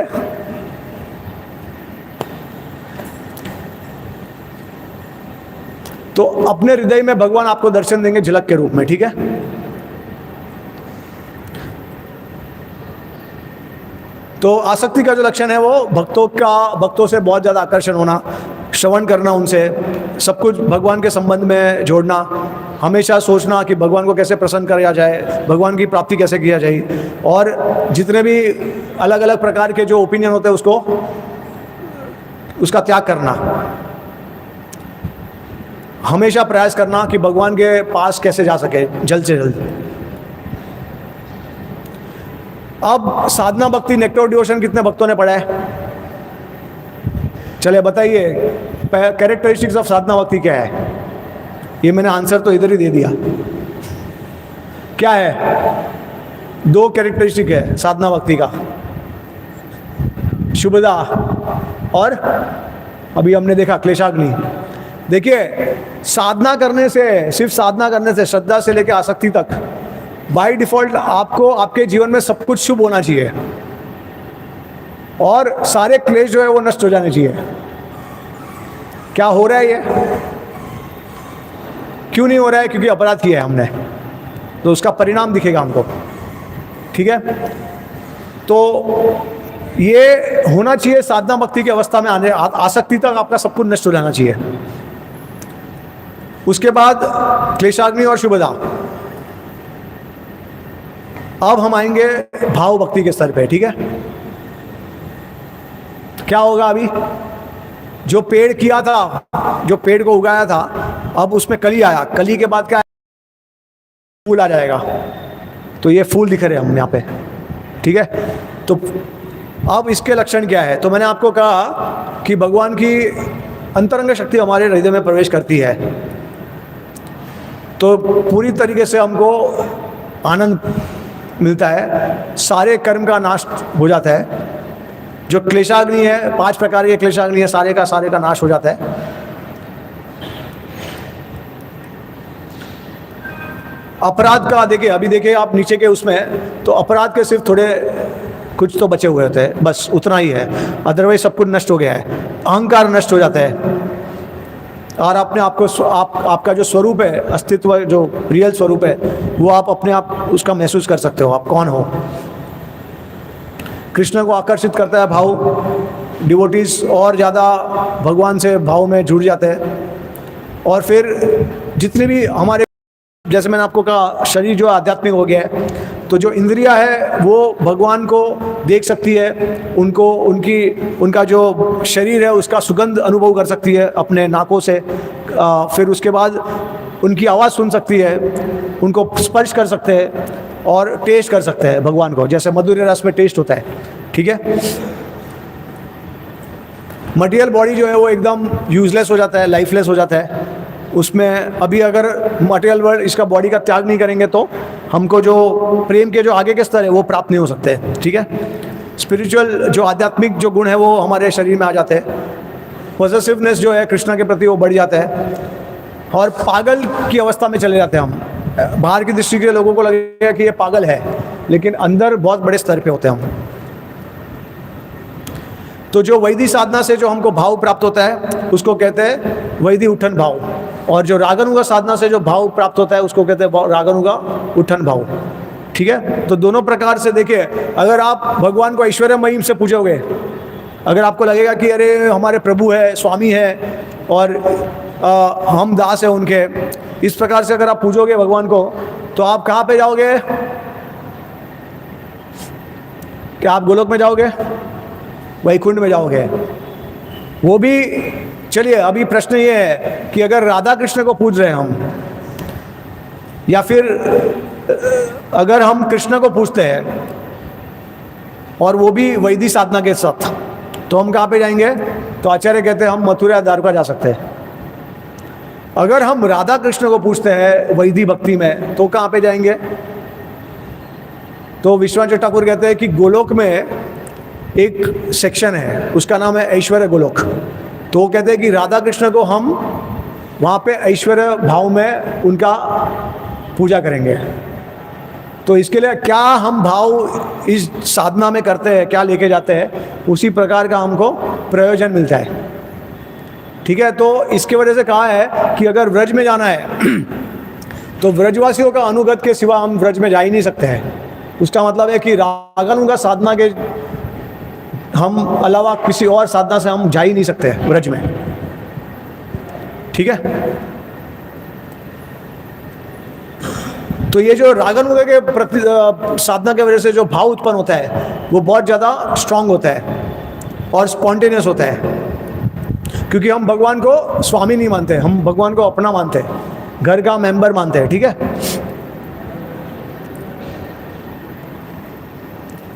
हाँ, अभी देखिए ये अलग अलग प्रकार के स्तर है।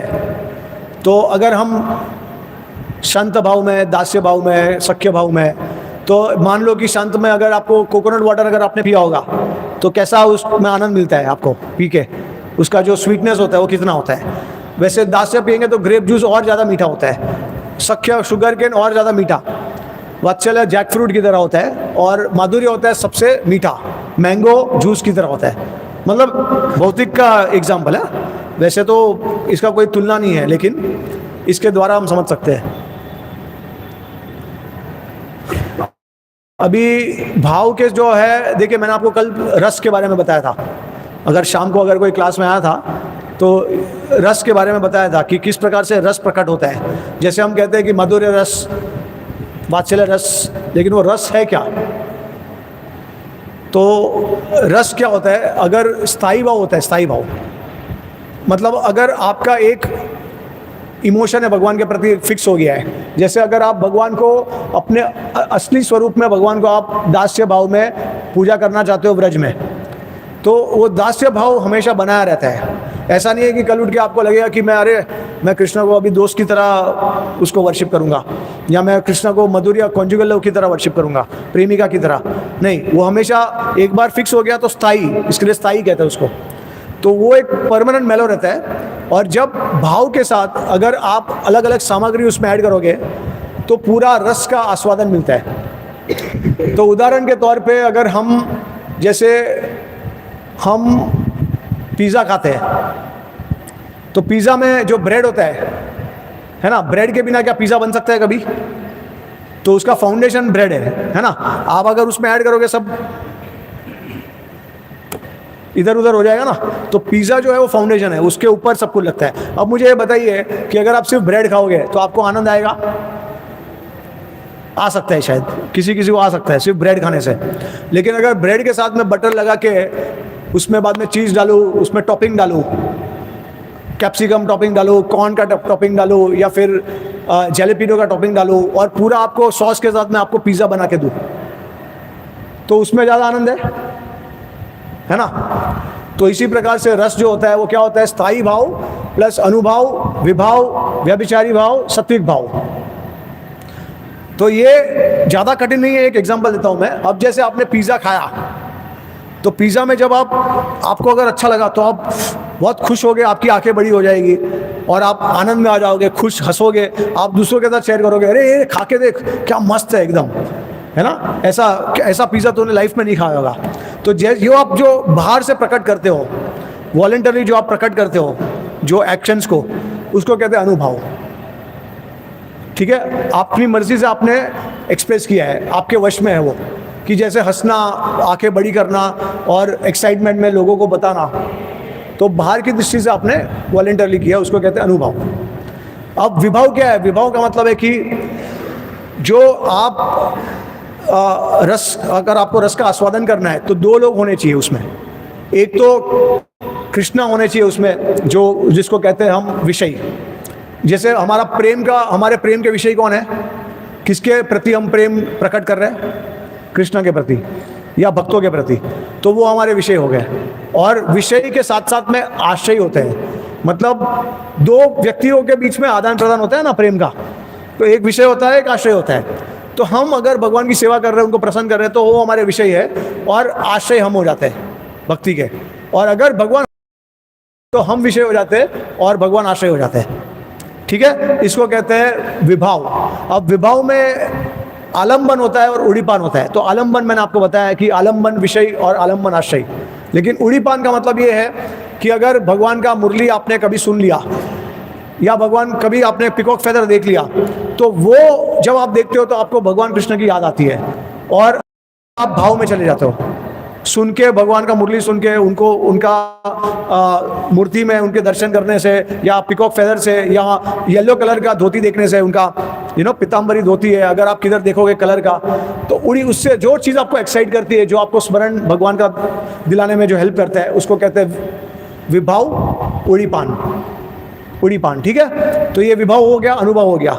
सात्विक भाव का मतलब ये है कि जैसे आपने पिज़्ज़ा खाया, अभी आपके अंदर, पेट के अंदर कुछ गुड़गुड़ होने लगा, डाइजेशन ठीक से नहीं हुआ, या फिर अच्छे से हो रहा है, या जो भी अंदर जो प्रतिक्रिया हो रही है जो आपके वश में नहीं है, तो इसके लिए अष्ट सात्विक विचार जो कहते हैं महाप्रभु जो प्रकट करते हैं, तो रोल करना ज़मीन पे, फिर अश्रु बहना, उसके बाद रोंगटे खड़े होना, फिर जो शरीर का जो कलर है वो चेंज हो जाना, वो हम लोग चेंज कर सकते हैं क्या?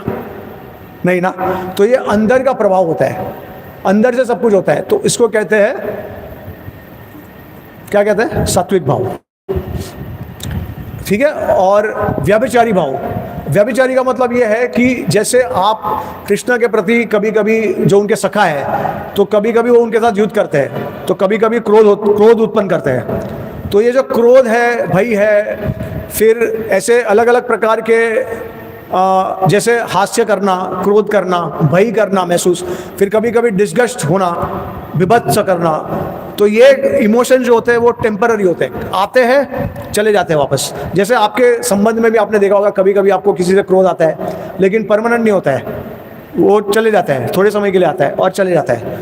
तो ऐसे व्यभिचारी इसको कहते हैं, व्यभिचारी भाव। तो ऐसे कितने व्यभिचारी भाव है, टोटल मिला के 33 है, 33। तो ये इसको हम कहते हैं टॉपिंग्स, पिज़्ज़ा में टॉपिंग्स ऐड करना। जब ये सारे सामग्री होगी आपके स्थायी भाव में, तब आपको जो आपका जो संबंध है भगवान के साथ उसमें बहुत बड़ा मज़ा आएगा। अगर ये सब चीज़ों को हटा दो, टॉपिंग्स को हटा दो, तो सिर्फ ब्रेड खाओगे आप, उसमें आपको इतना आनंद नहीं आएगा, शांत रस हो जाएगा वो। लेकिन जैसे जैसे आपने सामग्री ऐड करते जाओगे उतना ज़्यादा आपको और आनंद आएगा। समझ गए आप? तो इसको कहते हैं रस। तो ये उसके सामग्री है। तो भाव भक्ति का लक्षण जो है, अब ये दो लक्षण जो हमने साधना भक्ति में देखे थे, क्लेशाग्नि और शुभदा, भाव भक्ति में और दो ऐड होते हैं। वो कौन से हैं दोनों?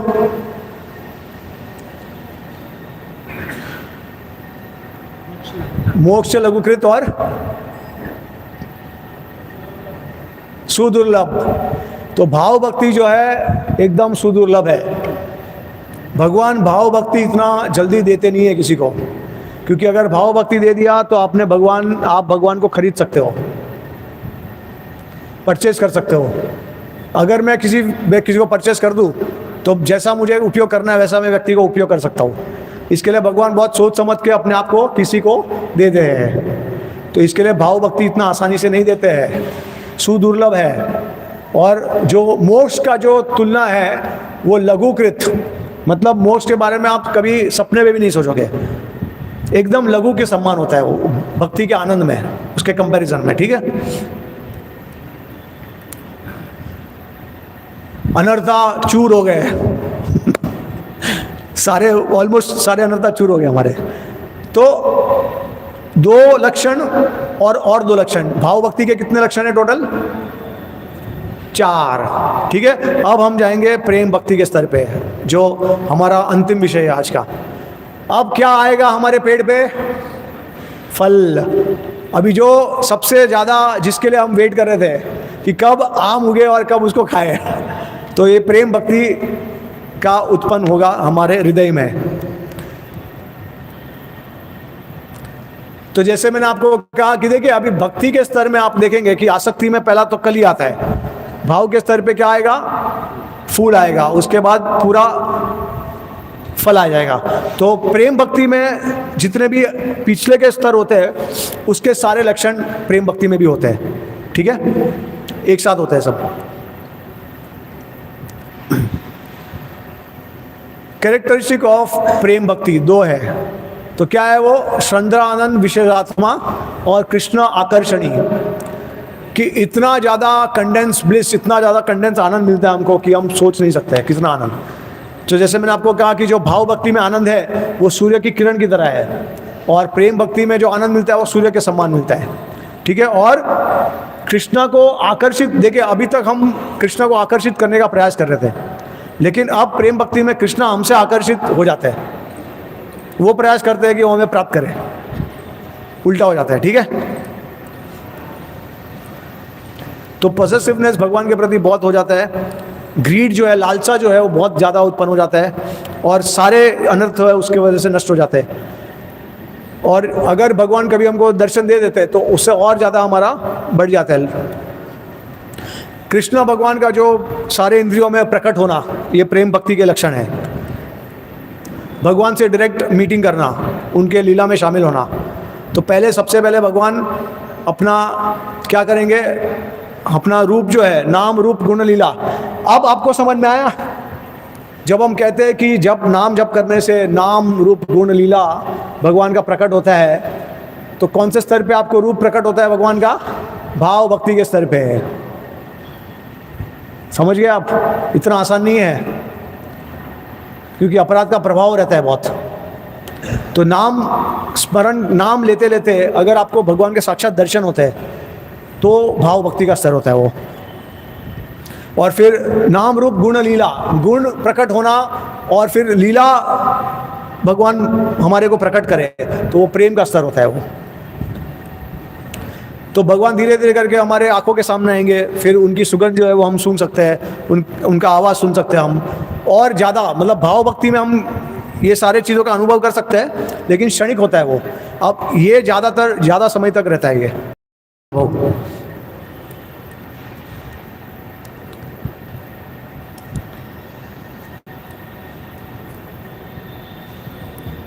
तो डिवोटीज को क्या होता है, उसकी वजह से बहुत ज़्यादा आनंद होता है, और उसकी वजह से बहुत ज़्यादा वीरा में दुख भी होता है जब भगवान नहीं होते हैं। तो फाइनली क्योंकि भौतिक शरीर जो है वो इस भावों को सस्टेन नहीं कर सकती है, बॉडी जो है हमारा वो इस आध्यात्मिक भावों को पकड़ नहीं सकती है, इसकी वजह से शरीर त्यागना पड़ता है।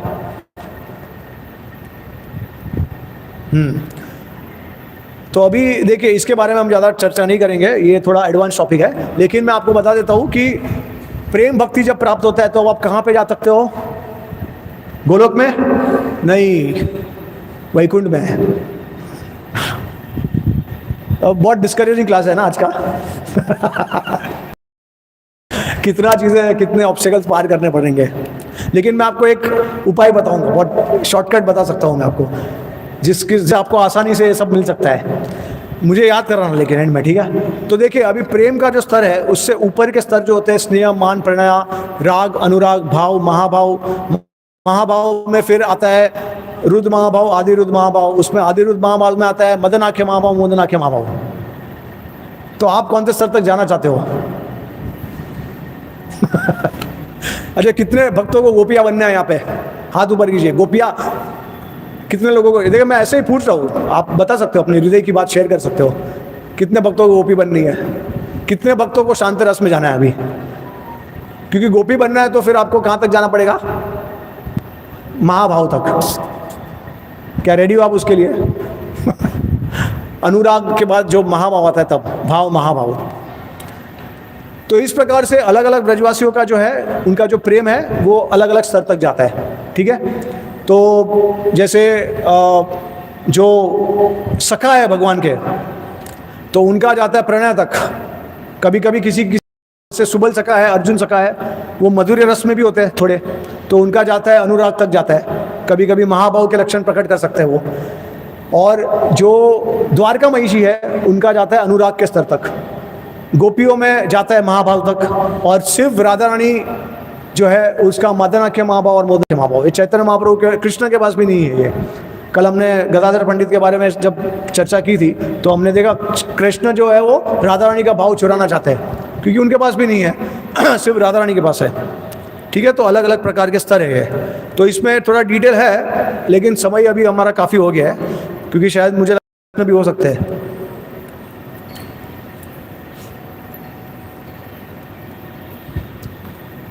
तो ये एक टेबल है, चार्ट है, जिसमें आपको पता चलेगा कि श्रद्धा से लेकर प्रेम तक हमको भगवान के प्रति कितना आसक्ति है और भौतिक जगत के प्रति कितना आसक्ति बचा है।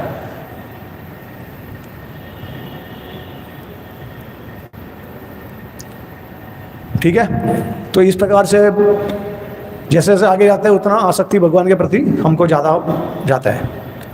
और राइट, आनंद कोटि वैष्णव की जय, जगतगुरु श्री प्रभुपाद की जय, ग्रंथराज श्रीमद् भागवतम की जय, निताय गो प्रेमानंदे, हरि बोल, हरे कृष्णा, हरि बोल। तो कितने भक्त जो है वो प्रेम तक यात्रा करना चाहते हैं? हाँ, अभी आपने किसी ने पूछा नहीं मुझे कि प्रभु जी शॉर्टकट क्या है, वो बताइए सबसे पहले। शॉर्टकट ये है कि गुरु को प्रसन्न करोगे, अगर गुरु का आदेश मानोगे, जो उन्होंने बताया है, श्रीला प्रभुपाद जी हमारे गुरुजन ने हमको बताया है, उसका पालन करोगे, सिंसियरली अगर प्रयास करोगे, एटलीस्ट निष्ठा के स्तर तक आने का प्रयास करोगे, तो बाकी के जो स्तर है, अगर भगवान भक्तों की असीम कृपा मिल गई, गुरु कृपा मिल गई, तो देखिए पहली तो बात मैं आपको साफ साफ कह दूं कि हम कलयुग के जो बद्ध जीव है वो साधना सिद्ध नहीं है, हम कृपा सिद्ध है। तो कृपा से ये जितना भी स्टेजेस है वो सब कॉम्प्रेस हो जाएगा। अगर प्रभुपाद जी कृपा हो गई, गुरु की कृपा हो गई, तो निष्ठा के स्तर से सीधा हमको सीधा डायरेक्टली प्रेमा, शॉर्टकट सीधा, अपने आप सब चीज़ें अपने आप को रिवील हो जाएगी। तो सिर्फ गुरु को पकड़ के चलिए, गुरु के आदेश का पालन कीजिए, ये सबसे बड़ा रहस्य है और कोई शॉर्टकट दूसरा नहीं है। तो अभी मुझे ऐसा मत पूछना कि प्रभु जी श्रद्धा से प्रेमा तक का शॉर्टकट बता दीजिए, ऐसा कोई शॉर्टकट नहीं है, ठीक है। असीम कृपा अगर भगवान की हो जाती है किसी के ऊपर, जब चैतन्य महाप्रभु ने कर दी तो पॉसिबल है, लेकिन बहुत रेयर है वो, सीधा सीधा श्रद्धा से सीधा प्रेम तक, ठीक है। और राइट, तो अभी कोई भक्तों को कुछ प्रश्न या टिप्पणी है तो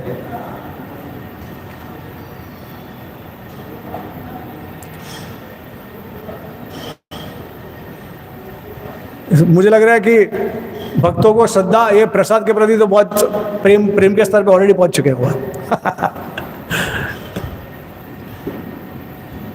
कोई प्रश्न नहीं है? एकदम आपके फंडे हिला दिए मैंने पूरे। कुछ बचा ही नहीं लगता है क्लियर करने के लिए।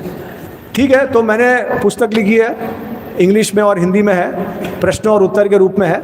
बहुत सारे लोग जो है वो प्रश्न करते हैं हमारे को, तो उसके उत्तर कैसे देना है सब आचार्यों की टिप्पणी से कंपाइल किया है मैंने। तो 2 भाषा में, अगर आप चाहिए तो देख सकते हो, अगर आपको पसंद आया तो आप ले सकते हो। तो हिंदी और इंग्लिश जो है वो 250 रुपये की है MRP, लेकिन भक्तों को डिस्काउंट दे रहे हैं हम 225 में, ठीक है। हरे कृष्णा, हरि बोल।